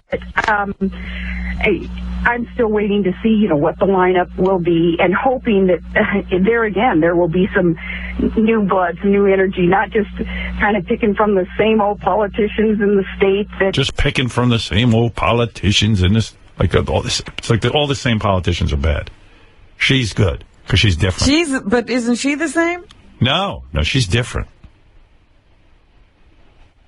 If I lived up in fucking Alaska, I'd vote for a fucking grizzly bear or a moose before I'd vote for her. Population's like 740 or 30,000 people. That's it. So they don't have a lot of people. That's why when I wanted to get into radio, I was seriously thinking about moving to Alaska. I was so bad that I saw an ad in Billboard magazine. It said, we're looking, this is the only ad I ever saw like this. We desperately need disc jockeys up in Alaska. And I was like, well, They're desperate. They're desperate. I'm desperate. You want to know what? I probably would have been rejected. That's how bad I was. It's a miracle I got that job at WRNW in Briarcliff Manor, how bad I was. And the only reason I got it was because I'd cut off all my hair, and the guy said, I'm sick of hippies. Donald J. Barnett was like, I've had it with hippies around here. They're not reliable. I don't care what your tape sounds like. You seem like a normal guy, and you seem like you'll show up. And I was like, yes, sir. That's why I got my first job in radio. My tape blew. But I don't even know what I was thinking. I turned that job down. I got scared. That's how bad I was. I was scared to go on the radio. Well, you could have been the biggest guy in Alaska. Yeah, I figure if I go to Alaska, who am I competing with up there? I mean, imagine I got to get some air checks of people on Alaska. They got to be horrible, right? I mean, really? Who are they broadcasting? Well, they got to be, yeah, exactly. I mean, and then there can't be any money in it. You got to be horrible. It's got to be the worst radio and television on the planet. But who knows? And then this fucking Sarah Palin seems to be the only person they have to run. Come from political families that have sort of reigned up there for so. Yeah, everyone's bad but her. We got to get rid of everyone who's ever been in office. Well, this is the new, she's not even saying anything new. This is the new tack that we need new blood. New bloods. In Congress. She said new bloods because she can barely speak English. Years because too many of them have been part of the problem, but I'm glad you brought that up because Senator Mark Begich has got to be replaced. If you think that whoever's running doesn't have the ability to win, and you think you could... Poor Senator Mark Begich. He's probably like a conscientious guy who actually doesn't resign from office, probably works hard, and that nitwit is busy bad-mouthing him on Fox News. Would that propel you into the race, do you think? Well, I think any American with a heart for service has to always have in the back of their mind that they would do everything that they could to help the cause, even if perhaps... You had a job where you could help the cause. You were the governor. You resigned, you idiot. And when you tried to help the cause of Senator McCain, you buried him. Right. But she had a job where she was part of the big change. Why'd she resign? Sean Hannity forgot to ask her that. Something that doesn't look necessarily appealing or necessarily fitting in with a conventional... Listen to that. She's just all confused by what she's saying. Necessarily... She doesn't even know what she's talking about. She's like a beauty contestant, which is what she is. You know, they give those such as and wherefore. Wherefore, such as. Plan that they would try to orchestrate for themselves and their family. I, along with anybody, would have to say that I would do whatever I could to help. And, if that was part of that help, then it would have to be considered. We need help. Sarah Palin's the answer up in Alaska. By the way, she's never running for anything. She knows if she ever does, she's going to lose. That's right. She's making a lot more money this way. And it's more sort of attractive to say, if I run, I'll win. If she actually had to put up or shut up, she'd lose. No one would vote for her. No one. She'd have 0 votes. Her own family wouldn't vote for her. Questions. I know that we received a lot of questions from folks who are anxious to hear from you. We have one from Josh Pager who's asking, would you and radio talk show host Mark Levin be willing to build a freedom party if the GOP continues to ignore conservatives? Yeah, you already know the answer is yes. She's going to build a new party. She's going to run for Senate. She's like Superwoman. She's going to do everything. Meanwhile, she's done nothing. She quit the governorship. Whatever. Oh, she drives me nuts. But I would have sex with her. I got to admit. I would. Well, that's disgusting. Yeah, it is. I'm disgusted. I'm disgusted with me. All right? You don't even have to say it. You've already said it to yourself. Yeah, you don't have to attack me. I've attacked myself. It's disgusting that I would gladly have sex with her and enjoy it and beg for more. And I bet she's a fucking firecracker in bed. Right? I don't know. Whatever happened to her special kid? Trigonometry. She's not running for anything, so... Right. She not should put him away. passing him around anymore. Yeah, that was great. Wasn't his name Trigonometry? It was Trig. I don't know if it was short for trigonometry. I always assumed it was short for trigonometry, something she knows nothing about. Well, thank God Jenny McCarthy's on The View. She can cure him.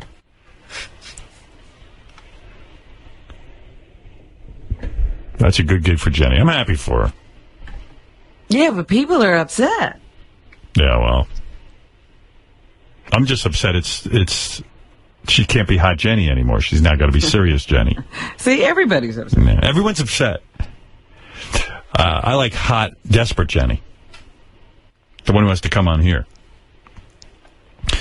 Well, it's time for news. Robin, it's time for your theme. Here we go.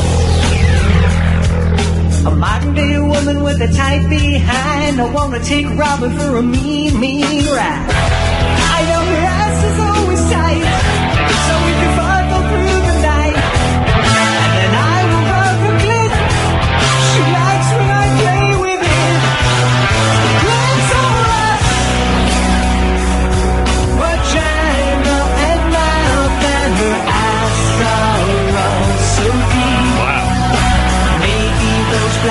That's Rush. The actual band Rush. Their new song called Robin.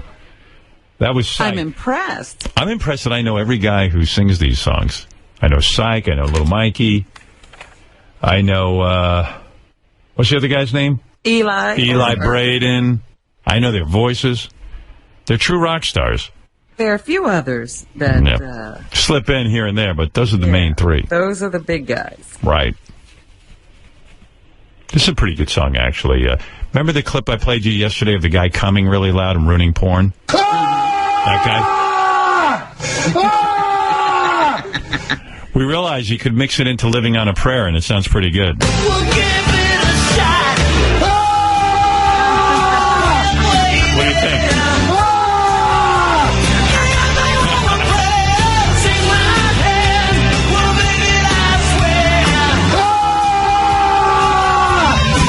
Works pretty good, doesn't it? I love it. Yeah.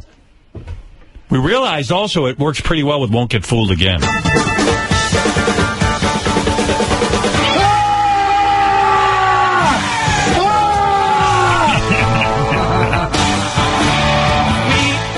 I wish the Who would use that. They have our permission.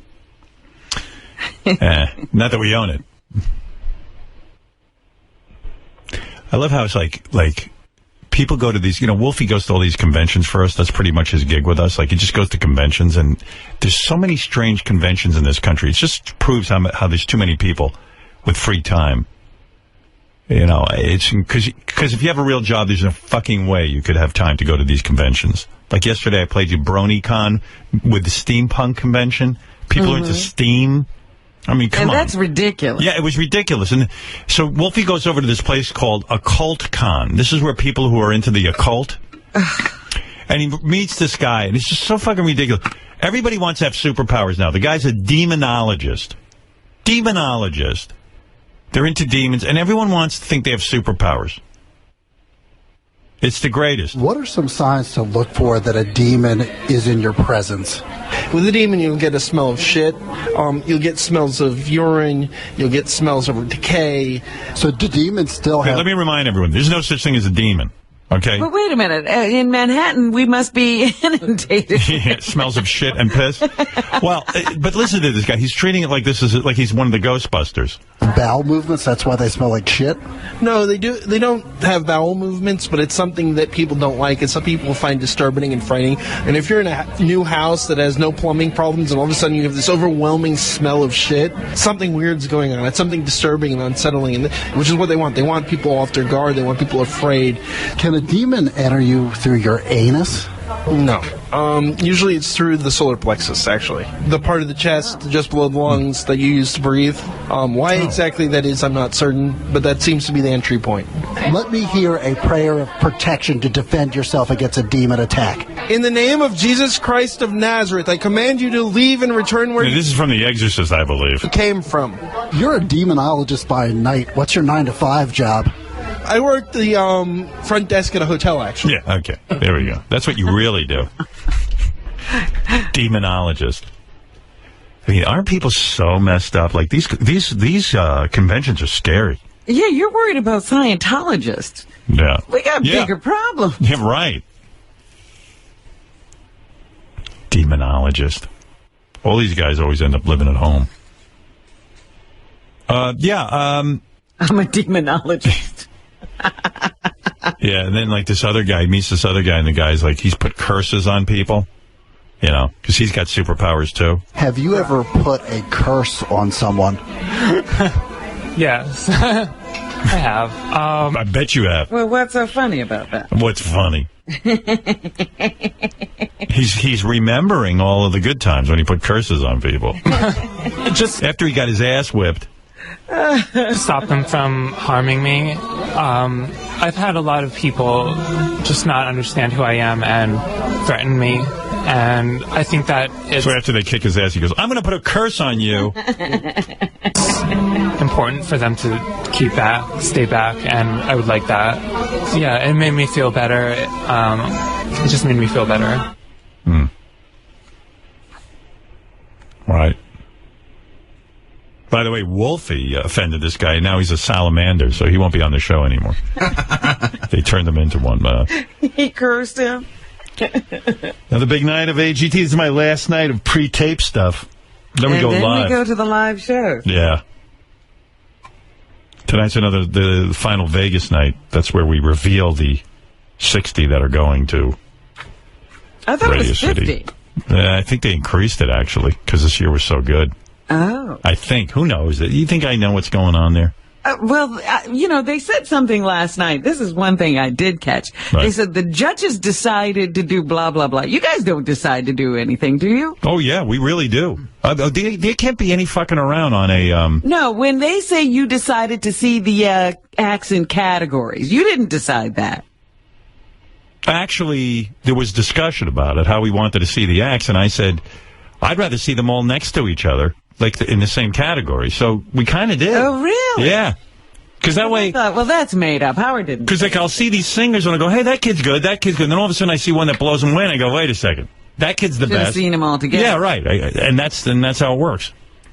And I go, okay, now I know what to do. Now I know who's really good. No, and then I definitely want to see the magicians together. I want the no. I'm all over that. All right, so that was a judge's decision. Yeah. I thought my leg was being pulled. No. They're real straightforward with it. All right. Like you'll hear people giving their 2 cents all over the place there, but when it comes down to it, it's the judges who decide, which is what I like. If they were pulling shenanigans, I'd get the fuck out of there. Well, I just thought maybe that was a producer thing, and they gave you guys credit. Yeah, it's some big jumbo night on NBC. It's going to be. I'm all over NBC tonight. 8 to 9 is the very best, the best of auditions with all new material, and then at 9 is the big actual show. Okay. Yeah, lots going on. And then next week, live from Radio City Music Hall, which should put me in a really awful mood. Well, I would not be shocked if I fall asleep during the live show. I'm not kidding you. Like last night, it was 9 o'clock. I couldn't keep my eyes open. I passed out. How the fuck am I going to... I'm telling you, I was trying to watch AGT, and this morning when I got up to resume watching, I hadn't seen anything. I fell asleep right That's what I'm saying. How am I going to pull this off? They're live from 9 to 11. You better be taking a nap. And no one consulted me. They didn't consider the fact that I'm up at 4 in the morning doing this show. They were a little nicer to you last year, weren't they? Yeah, they were. Earlier? They were. Yeah, like they'd be like, yeah, okay, we have to do the show at 8 for Howard. Now they're like, yeah, fuck you. We're not even asking you because you're a pain in the ass. They don't ask me. They just do it. That's what happens. Familiarity breeds contempt. You know that. Now you're the best judge. That's right. They better keep that in mind. But anyway, so I think it would be funny if I fell asleep. They come to me and they have to wake me up for my decision. And then you didn't see the act. Well, I'll just be like, I'll be honest, I didn't see the act. Can you do it again? I didn't realize I had to stay awake. I don't drink coffee, but I'm actually thinking of like maybe drinking some coffee before the show. I'm not a coffee drinker. Then you'll be sleepy and hyper. I heard got word you're vegan again, huh? Mm-hmm. And then I heard, like, you don't even eat, like, what is it you don't eat? What do I eat? Yeah, like, I heard, like, you don't even eat, what was I heard? I said, grains. I got so fucking pissed when I heard that. I know. I said, this is going to really... You're a pain in the ass. But you even saluted me. A few weeks ago, I told you I was going raw. I think you're nuts is what I think. And by the way, I'll be spending time with you this weekend telling you how nuts you are. So be prepared for a lecture. I'm going to look forward to that. Yeah. Be prepared to get lectured. Well, get prepared for a defense. Yeah, well, you won't eat grains. Why? Let me hear your reasoning. Yeah. Why? They don't work well for my system. Oh, my God. You're so involved with that system. Everything is based on experience. Oh, my God. The grains. I don't even know what grains are. Like bread? Would you think that wheat, yes, is a grain? So, like, what else is grains? Like rice. You won't eat rice? No. You would not eat brown rice? No. Oh, my God. God, life is just torture for you. No, it's not. Oh, my it's God. torture to eat that stuff for me. A brown rice is good for you. It may eat be brown good rice. for some people. It's good for not everyone. good for me. I will discuss this with you Oh, my God. later, young man. I will put duct I'm not tape around saying your mouth. something frivolous. I'm going to tie you up and keep you quiet. Grains. You're out of your mind. And there was something else you won't eat. Grains and something Soy. else. Soy she won't eat. Because a lot of times when people see you're vegan, they try to load you up on soy. By the I don't way, want that. I won't eat soy either because it's shit. It's horrible. But, well, I'm just saying, you I could don't eat want it. Like, you won't even No. eat soy. So what's No. left? Vegetables. Vegetables. I love vegetables. Wow. Celery. Why go through life like this? Well, you should. But she's nuts. Are you going to judge people? All right. Wait a minute. Are you Hold it. Because everybody should calm down. This was a decision. Remember, I had a little problem. Yes. And this is something I have come to as a result of that problem. But you were doing this before. You don't have Yes. any problems. No, I still ate grains before. Oh, you did? But still I say- can't do that anymore. Robin's problems are caused by rice. But you won't judge us, right? Like I don't judge anybody for what. I'm saying if we I'm all going to judge Robin. If you come to my house, I'll cook rice for you. Wow. Rice. Something a little better. You know No, what? I'll cook a steak Who do you for think- I don't care what you eat. Who do you think has more fun at dinner time, Robin or a hamster? Well, a hamster, look at them, they're so happy. Hamster, right? Well, guess what a hamster is doing, Howard? Uh-oh. Here comes Guess what a hamster is doing? Here we go. What? A hamster is not eating out of its dietary constraints. I see. Even though I give my hamster a donut? Well, then you're forcing the hamster into Right. eating out of its dietary constraints. But on its own, a hamster would only eat hamster food. Right. All right, listen. You know what? Let's skip that discussion this weekend. No, I'm going to discuss it with you ad nauseum now that you brought it up. Chasing me around my house. So you're going to get? Are you trying? Do you think Howard should change his diet? No, I'm not. I'm not She trying to doesn't. change She doesn't anyone's proselytize. diet. She doesn't proselytize. I just wonder why you're always commenting on what I eat. Oh, I can't take it. I hate that you don't eat grains. Well, Robin, why do you comment on what fat people eat? I don't. Sure, you do. You know what I'm going to When? do? I have a necklace made out of rice. I'm gonna wear it. And what will that do? It's gonna drive you crazy. Because I what? Covet rice? Yes, I do not. you want rice. Wow, rice. That's hardcore. That is hardcore when you don't eat rice. Well, I know, like if you watch Survivor, that's all they give them. I know. What would you do if you're And on I Survivor? said rice is not a bad food. It's just bad for me. Would you eat a coconut? Sure, coconut is good. Yeah, she'll eat a coconut. She could live. Ask me what she'll eat. I'll tell you. Now I understand. Fruits, I think, are good. All right, cornmeal. Cornmeal's no. You say no. Why? Because it's a grain. Corn is a grain. You're saying? Yeah. No. Am I right, Robin? Yes. Wow. I would have guessed you would have eaten cornmeal. By the way, my favorite dietary discussion ever on the show is when Corn is a grain? Yes. Corn's not a vegetable? Well, it is, but it's also a It's grain. in one of those shady areas, but you know, they corn is a grain. Will you eat a tomato? Yes, a tomato's a fruit, actually. Right. Will you eat that? Yes. But you won't eat corn. No. But fruit, corn is a vegetable. And you love vegetables. Corn is a grain. Right, like I get yelled at because I only eat like corn and potatoes. I apparently eat only the bad vegetables. Would you eat an insect? No. No. All right. Just trying to find out. Avocado? Would you eat an avocado? Yes. that she'll Avocado's eat. good, Yeah, yes. she'll eat that. Ask me something else she'll eat. I can answer. A rhubarb? Yeah, she would eat that. She would love it. But she wouldn't have Parmesan on that. No cheese, right? No cheese. Right. So no grains, no cheese, no sugars, I'm assuming, right? Corn. What are you, high? No processed sugars. Of course. So, so natural sugars Fruit like and fruit, yes. oranges, strawberries, blueberries, Yes. all good, right, Yeah. Robin? Loves it. Yeah, in moderation. Let me ask you something. If I chop up my lawn and feed it to you, would you eat it? If I could juice it, because that's You would grass. juice my lawn, yeah. Because that's what you're going to have. Robin, here's my lawn. Do you have your juicing down to a point where there's no chunks, right? Would you eat honey? Oh, no, not in my juice. Will you eat honey?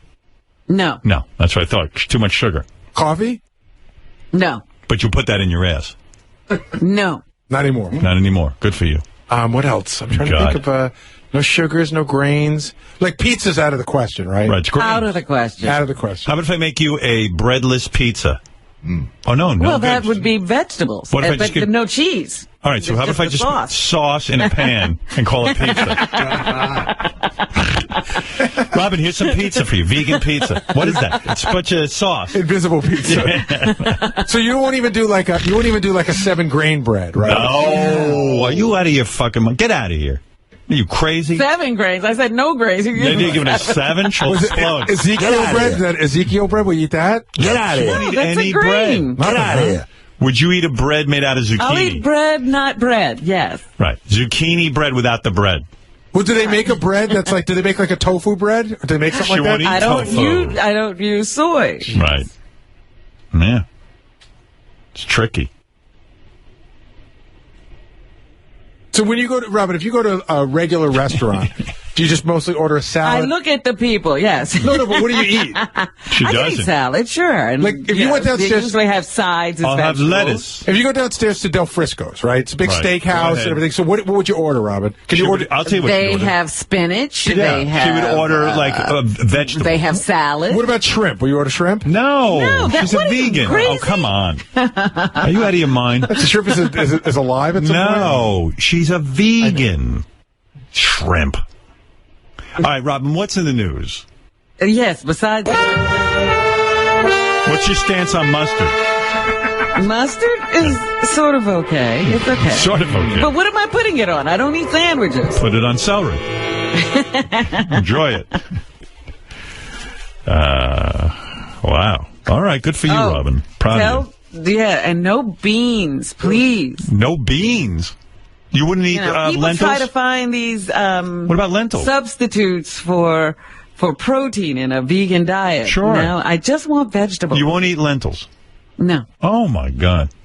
I'm flipping out. My brain's on fire. Let me see. Is it like that guy with the hat? Yeah, wow. Just vegetables. All right. What'd you eat for breakfast? I ate juice. I got my juice right here. And what's lunch? Juice? Juice. Juice.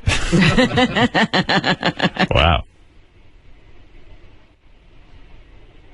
And I'm bringing my juice, so don't worry about it. Oh, good. If I forced you to have one thing, would you have a lentil or a piece of rice? I would have the lentil rather than the rice. Right, yeah. rice, forget about it. Like lentil under protest. Right. Rice never. Right. Wow. Good for you. You are so hardcore. It's not, Howard, again, I ran into a problem. Understood. I have to adjust. All right. All right. And this is how I feel good. I don't like it. I don't know why. You don't have to eat this way. I know. I just don't like it. It shouldn't bother you at all. I'll tell you in private what bothers me about it. And I'll tell you why you're crazy. And I'm going to tie you up. All right, Robin, what is in the news? They're tying me up. Right, yeah. Duct taping, gagging you. All right, go ahead, Robin, please. Well, I saw Beth in the paper today. No kidding, I didn't. She's back in, there's an ad for Adopt a Pet. Oh, of course. And there's Beth holding Leon. Photographed by me? I'm sure a picture you took. What paper? This is the New York Post. Oh, wow.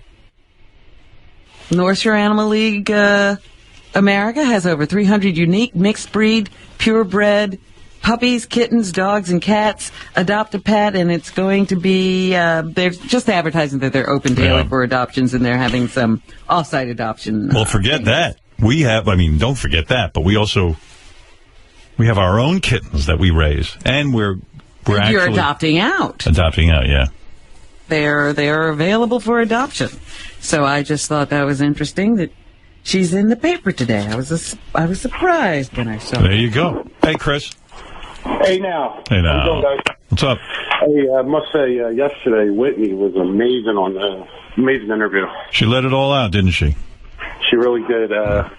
How did you have a hard time from Beth about the stuff you guys talk about? I mean, the dancing or the grinding, all that good stuff? No, Beth didn't have a hard time with it. She loves Whitney. She's going to lunch with her today.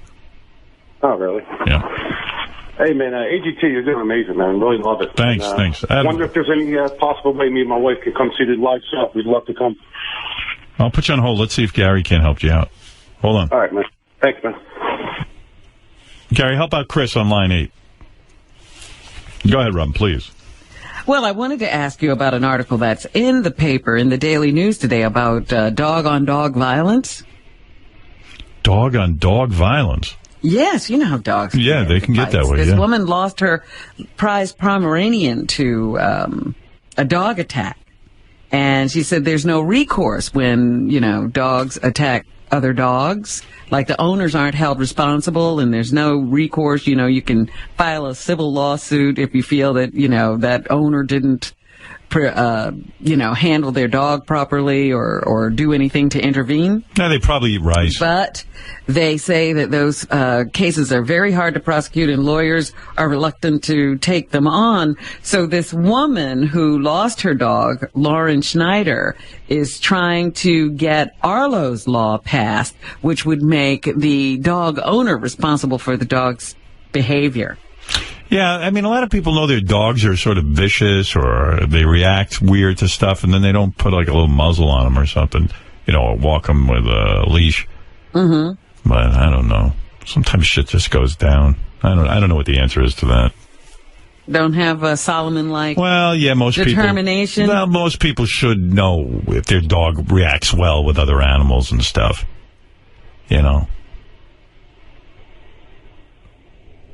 Don't we have some dog porn? Didn't we play a porn where a woman was having sex with her dog? I think that was a while ago. Yeah, that's wrong. I know that. Human on dog sex is wrong. That's fucking wrong. But, most people do know. They got a point with that, Like, I knew if I took my dog out in public, she wasn't going to attack anybody or anything. Right. She's a very gentle soul, but some people know. Then they're like, oh, I didn't know. But meanwhile, they knew. Yeah, the dog's been nipping at everything. Right.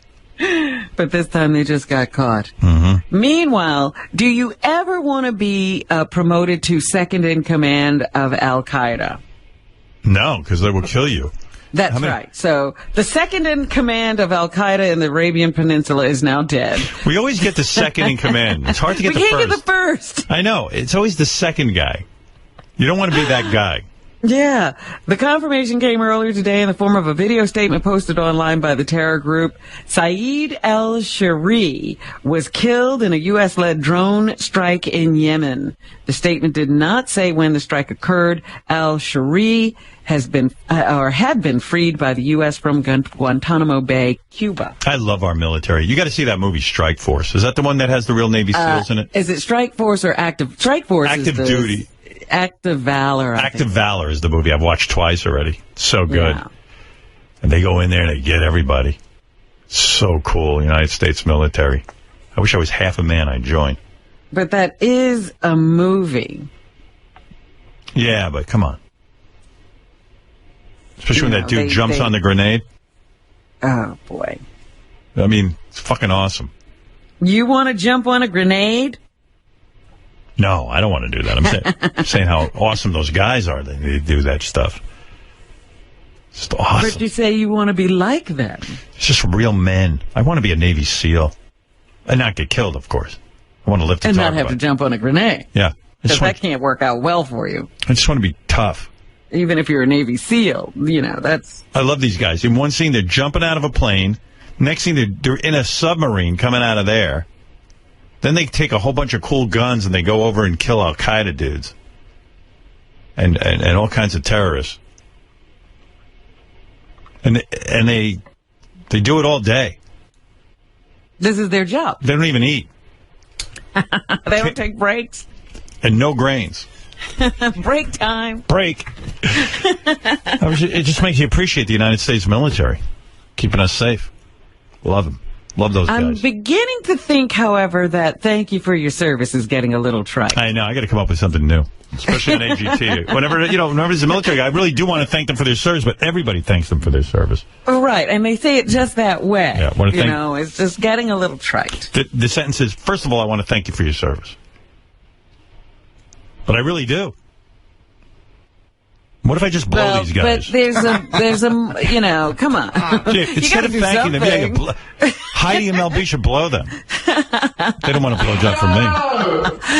All right. Well, it's official in the paper today. They say that Robert Downey Jr. is the man when it comes to pulling down money from making movies. What an amazing turnaround in his life, you know? Great actor always, but then he got into drugs. Looked like his career was over, but fought his way back. This is an amazing, there were times I used to be doing stories about him dressed as Snow White, falling into the wrong bed. No money in that. He good for him. I'm proud of him. Yeah, he got that whole Iron Man franchise and then the Avengers, and so he brought home a lot of cash last year. The surprise to me was that following him on the Forbes list of best paid actors is Channing Tatum. Wow. The guy from Magic Mike. Turns out he and Steven Soderbergh put up their own money for that movie. And they're saying he brought home $60 million as a result. Wow. And that's such a stupid idea. I know, but apparently it looked to me that this was the case. He did spend a little time as a male stripper when he was younger, so he knew that world. I can't think of a more disgusting world than male stripper. I mean, it's just crazy. It's just crazy. And then X-Men actor Hugh Jackman was number 3 on the list. Mark Wahlberg bringing in $52 million in 2012 through 2013. Wow. So he's raking in the bucks. And then, of course, The Rock, defying all of the predictions that he'd be a short-lived flash in the pan. He's amazing. That was a wrestler. Yeah. Earned $46 million thanks to the Fast and Furious franchise. In the beginning, when no one reality show, The Hero. In the beginning, when no one believed in The Rock, we used to have him on the show all the time. But then, as soon as things actually started to work out for him, he never showed up again. He got too big for us. Yeah, he can only go on the Tonight Show with their 2 million viewers. Poor Tom Cruise was bumped down to the number 8 slot this year, only earning $35 million. Rounding out the list are people like Leonardo DiCaprio and Adam Sandler, Denzel Washington, Liam Neeson, and... Hey, did you watch Taken 2? I love that movie. I did watch. I love all the Taken movies. Me too. The only one I haven't watched is The Grey, I think it is. Oh, that's real good. With the wolves? Really? You think I should watch that? Absolutely. That's a real good one. That's where Liam Neeson gets in a plane crash and the wolves start eating them.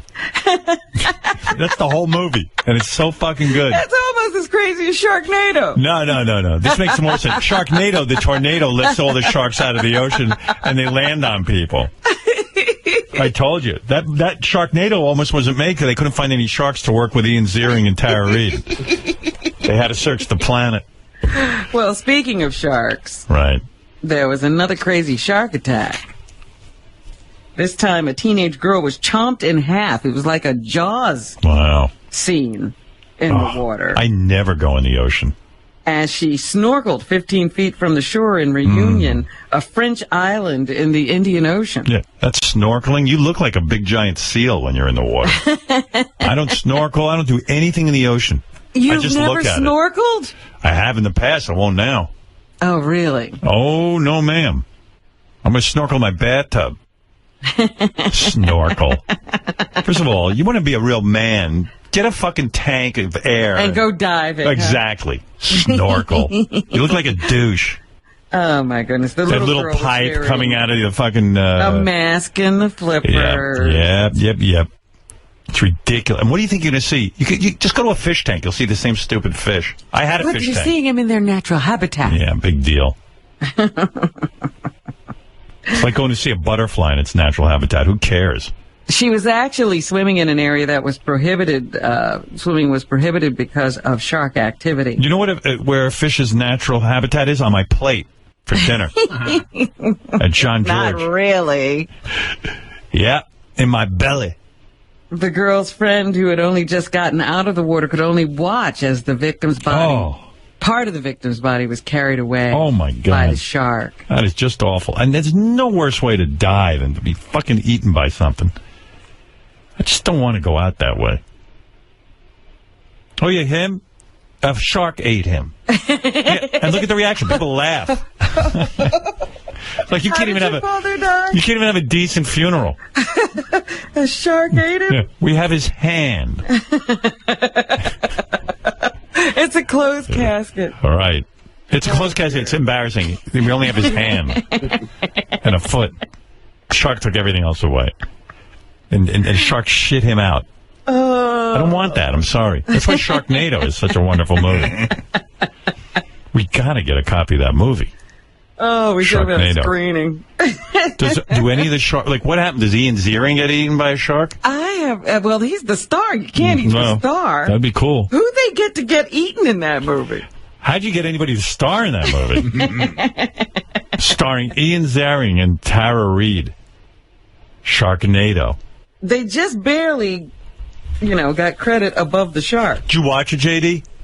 I didn't watch it, but there's a big scene at the end if you want to know what it is. Yeah, just cut to the ending. What happens? So there's this shark. I don't know exactly what else is going on. Yeah. There's a part where there's a shark flying in the air. Right. Because the tornado lifted him. Towards like some chick, I think maybe Tara Reid. Right. And then Ian Ziering pushes her out of the way, and so he goes up. So the shark dies down and basically sort of eats Ian Ziering. Right. So he does get eaten. So he gets killed. Well, hold on. Go ahead. So then all of a sudden you hear like this chainsaw rumbling or whatever. Oh, no. Because the shark is laying on the ground. Right. And all of a sudden you see like some getting cut through the shark's stomach. Yeah. And Ian Ziering basically chainsaws his way out of the shark's stomach. I gotta see that. Ouch. You mean so the shark swallowed him whole? Yes. And he just chainsaws himself? He swallowed him with a chainsaw. He was holding a chainsaw? Yes. Wow. Wow. So he doesn't die? Well, no. And then he fucks So there Tara could Reid? be Sharknado. I don't know. I only saw that one part. They put that on. I'd be like, I'm not going to save Tara Reid. Eat me. So. Wow. Can watch that. You know what the sequel should be? Oh, wait, Oh, there it is. Wait, what? Oh. This is him. That's him cutting himself out of the shark. Oh, that's disgusting. Oh. Look. Sounds like a guy having sex. Oh, man. Look at that. It's bad special effect. Look, here's Ian Ziering pulling the... He pulled a girl out of the shark, too. The shark had a girl in there, too? Yeah. That is some hell of a big shark. He's some actor. You know what? He is a good actor. Anybody could be in this and take it seriously is a good actor. Nobody's taking this serious. He's covered in blood. He was inside the shark. Yeah, but... He cut his way out. Oh, right. Of course. Stupid me. Good thing I didn't direct this. I would have had him come out without any blood on him. Now, this girl who was inside the shark's stomach, they're going to revive her. Yeah, they just gave her mouth to mouth. Is that David Hasselhoff? All right, turn this off. I'm totally into it. You know what we ought to do? Don't spoil it. Let's rent a theater and have all our listeners get together and we all watch Sharknado. We should all watch it together, yeah. Yeah. Wow. How long will we last? Someone because, says, we just cut to the end. And that scene when Ian Ziering is covered in blood and all that shit on his face, then he makes out with Tara Reid. Oh, jeez. She'll make out with anything. How about the sequel, Ziernado? Well, listen to this idea I have. So another tornado comes, but this time Ian Ziering is picked up and he lands on people. I'm just working it out. How about this? Ian Ziering's been cloned. And there's 1,000 Ian Zierings. And then they get caught in the tornado. So 1,000 Ian Zierings full on people. Oh, please. No I good? think that we got to go back to retardnado. You like Tardnado? Let me play the promo for that again. People liked it. What page is Tardnado on? Gare? Hold on, I got to have Sal put it back up. Oh, that's what Sal does? He's in charge of Tardnado? Put it on Gary page 1. A lot of room on there.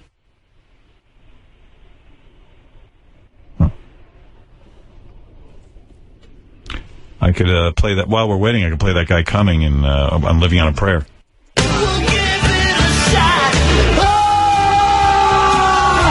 All right, here's Tardnado. That's what Ian Ziering sounded like coming out of that shark. He got swallowed by a shark, and not only do they pull him out, but then he goes back in and pulls out a girl. We got to watch that together. I know what we're doing this weekend. Sharknado. First, there was Sharknado. Now, something much more horrifying awaits. Oh my God, what's that in the sky? It's mentally challenged people flying around in the sky. Tardnado. Tardnado. I've been trying to I feel like blowing my mind up. Tardnado. Coming soon. Somebody race me for crying out loud.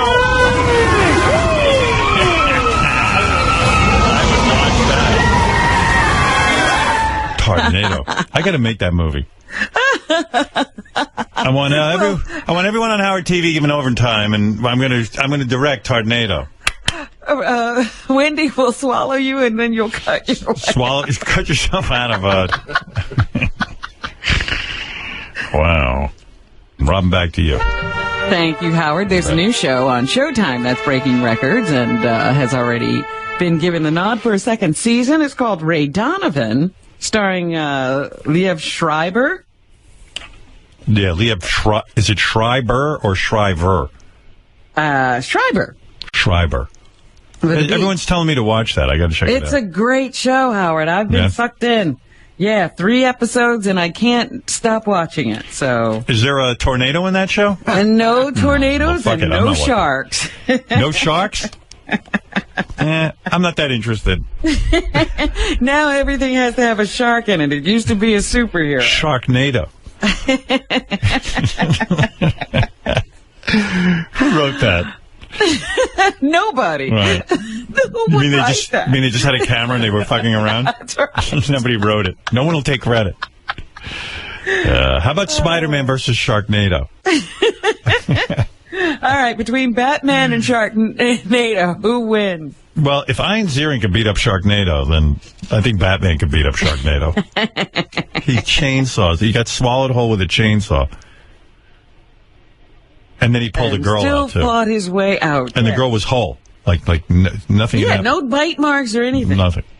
But how long had she been inside the shark? That I don't know. Because to revive her is crazy. Yeah. Anyway, Honey Boo Boo is also about to return to TLC. And this season, they are introducing something called Smell-O-Vision, because apparently there's a lot of things that have smells in that show. Yeah, I guess. I think that whole show stinks. Yeah, well, you can pick up something and, it's a scratch and sniff kind of thing, and they'll tell you when to scratch. I cannot watch Honey Boo Boo, man. That, to me, is just like fucked up. I'm sorry. I don't see the humor in it. Yeah, I lasted 1 episode, yeah, me too. Just to see what it was. And it's too depressing. Like, never, ever, ever again. I'm waiting for the season where Honey Boo Boo starts to menstruate, maybe wakes up and figures out what's going on. I'm thinking maybe with puberty she'll figure it all out. Do we have to stay with them that long? Yeah. You do, not me. I'm sorry, I can't. I can't watch that. Well, you know that, we're still talking about the Zimmerman trial, and lots of things have come out. You mentioned this earlier today, that Stevie Wonder is boycotting the state of Florida in response to the George Zimmerman acquittal. Yeah, but Florida is so smart. They just told Stevie it's Michigan. So they totally tricked him. Well, he announced that he was going to do this at a concert in Quebec on Sunday. And the music legend says the lost loved ones can't be brought back, but the living must let their voices be heard. 1-9. Until the stand your ground law is abolished in Florida, I will never perform there again. I believe I'm in Florida. I can smell the ocean. No. That's the Great Lake of Michigan. Oh, okay. Well, I'm with the show. I know they're going to trick him. Well, Wonder says that he won't perform in Florida or in any state or part of the world where that law exists. We can only make change by coming together, is what Stevie said. George Zimmerman's brother is speaking. Yeah, Robin, let's come together. It's always the best way. Always the best. His sibling is speaking out after the Florida verdict in the shooting of Trayvon Martin. Here's Robert Zimmerman, 1-4. The freedom is a very new notion to him. He's been confined not just by an ankle bracelet, but, psychologically and emotionally confined to being in that courtroom every day, seeing people try to put him in prison for the rest of his life. You saw Sharknado, Ralph? Oh my God, it is so great. How'd you see it? It was on TV like last weekend. But how did you know to watch it? I don't know, because it sounded so terrible. Right. Especially with those two people. I mean, like you saw, the effects are awful. Right. And it's just the most ridiculous premises. I mean, there's just giant sharks flying through the air, and they look like they were drawn by a 3-year-old. How did Ian Ziering, like he got swallowed with the chainsaw, so that was his plan, right? Well, there was other scenes, too, where the sharks are just flying through the air, and he's just, like, whacking them with the chainsaw. Right. I gotta say, though, he looks pretty good for his. Like, he's, Yeah, no, he's definitely works out. Yeah. Yeah. He's hot. Yeah. You gotta see it, though. It's ridiculous. Who would you rather sleep with, Tara Reid or Ian Ziering? Well, I don't know. What kind of stuff is going on? Is it just like me laying back? Just a hand job for you. I'm getting the hand job, right? Yeah, I got to go with Tara Reid. I mean, she's annoying and stuff, but she's still a chick, kind of. Glad to hear that. Kind of. I think she's a chick. Hey, quickly, I want to promote doing shows at Comic-Con. Yeah, Ralph will be out at Comic-Con doing some live shows. When? Friday at 12 p.m. and Saturday at 2 p.m. All right, tune in. Be there or be square. Ralph, everybody. All right, what else, Robin? Well, this is George Zimmerman's brother, Robert, again, who says those who are upset at his brother's acquittal need to take a look at the bigger picture. I think we need to take a step back, really digest what happened, really understand that our process... Don't worry, we're digesting everything, sir. Don't lecture me. I was going to say, what is he going to point out that we haven't seen? A jury of our peers is the finest in the world, and that's who made the determination in this case. Before we keep inflaming... I'm not digging him. I don't want to be lectured by Robert Zimmerman. I mean, what's he going to say? And he talks about his siblings' current state of mind. I think that there's a difference, though, between the word regretting and feeling remorse for. So I think that if you do what you believe is right at the time, and again, hindsight's 20/20, you can always look back and think that there could have been a different outcome or would have been a different outcome if you did one thing. Whatever. You want to say something? Yeah. I subscribe to the Hollywood Reporter, so I get very important alerts when something big happens in show business. So I just got a big alert. Sci-Fi announced that they're doing a sequel to Sharknado. Why are they doing a sequel? I thought it didn't do well the first. I don't know. This one's going to take place in New York. Wow. So another tornado lifts up sharks. Which shark? It just said the headline is Sci-Fi Channel announces sequel to Sharknado. And is it with Ian Ziering and Tara Reid? No, they're too expensive now. No, I don't know. It's got to be them. It's got to be like, now they come to New York, they think they're safe. And suddenly... Oh, no, not again. Probably because you talked about it for 2 days. I almost want to be in this sequel to Sharknado. I'd be honored to be eaten by one of the sharks. The sharks said they will not work with Ian Ziering and Tara Reid again. They want top billing, as a matter of fact. That's why all the sharks look so fake. They couldn't find top-level sharks to work with Ian Ziering and Tara Reid. What else, Robin? Well, the Reverend Al Sharpton is calling for a National Day of Justice for Trayvon Martin. It would be called National Justice for Trayvon Day. Did you see the hot chick Sharpton's dating now? That's what I was going to bring up. He's also been called out for dating a very attractive 35-year-old woman at the age of 58. Yeah, she's kind of hot. There's a picture of her in the paper. Very hot. What do you mean, kind of? She's all over him. Yeah. And they just started apparently going out in public together. But when reporters asked her what her status was, she said, I'm Al Sharpton's girlfriend. And then apparently he pulled her away from He whisked her away. reporter. What's he embarrassed about? I don't know. But anyway, Al Sharpton explained what would happen on National Justice for Trayvon Day. 1-7. In 100 cities, people will gather in front of federal buildings and federal courthouses. I thought Sharpton was a lot better looking when he was fat. Yeah, he looks like a looks pin was almost put like on him. his suit is wearing him. He didn't look like he's having much fun. No, he always has this sort of sour look. Did he have his stomach stapled? I can't imagine him having the willpower to lose weight. Did he? He's lost an awful lot of weight. Yeah. Did he have his stomach stapled? I don't know that. Yeah, but I mean, he's real thin now, and he looks kind of haggard, but he's got this hot fucking tomato on his arm. Yeah, she looks like she's nice and plump and juicy. Mm-hmm. Yeah, she looks very healthy. I mean, real healthy. Sharpton says they'll soon plot an effort to defeat the Stand Your Ground law in Florida and in 29 other states. Did you realize there's a Stand Your Ground in 29 other states? Yeah, I don't even know anything about it. Well, now you do. And the big news, of course, is this heat wave that has socked itself into the Northeast. Yeah, I love people complaining that it's too hot. Fuck you. I love it.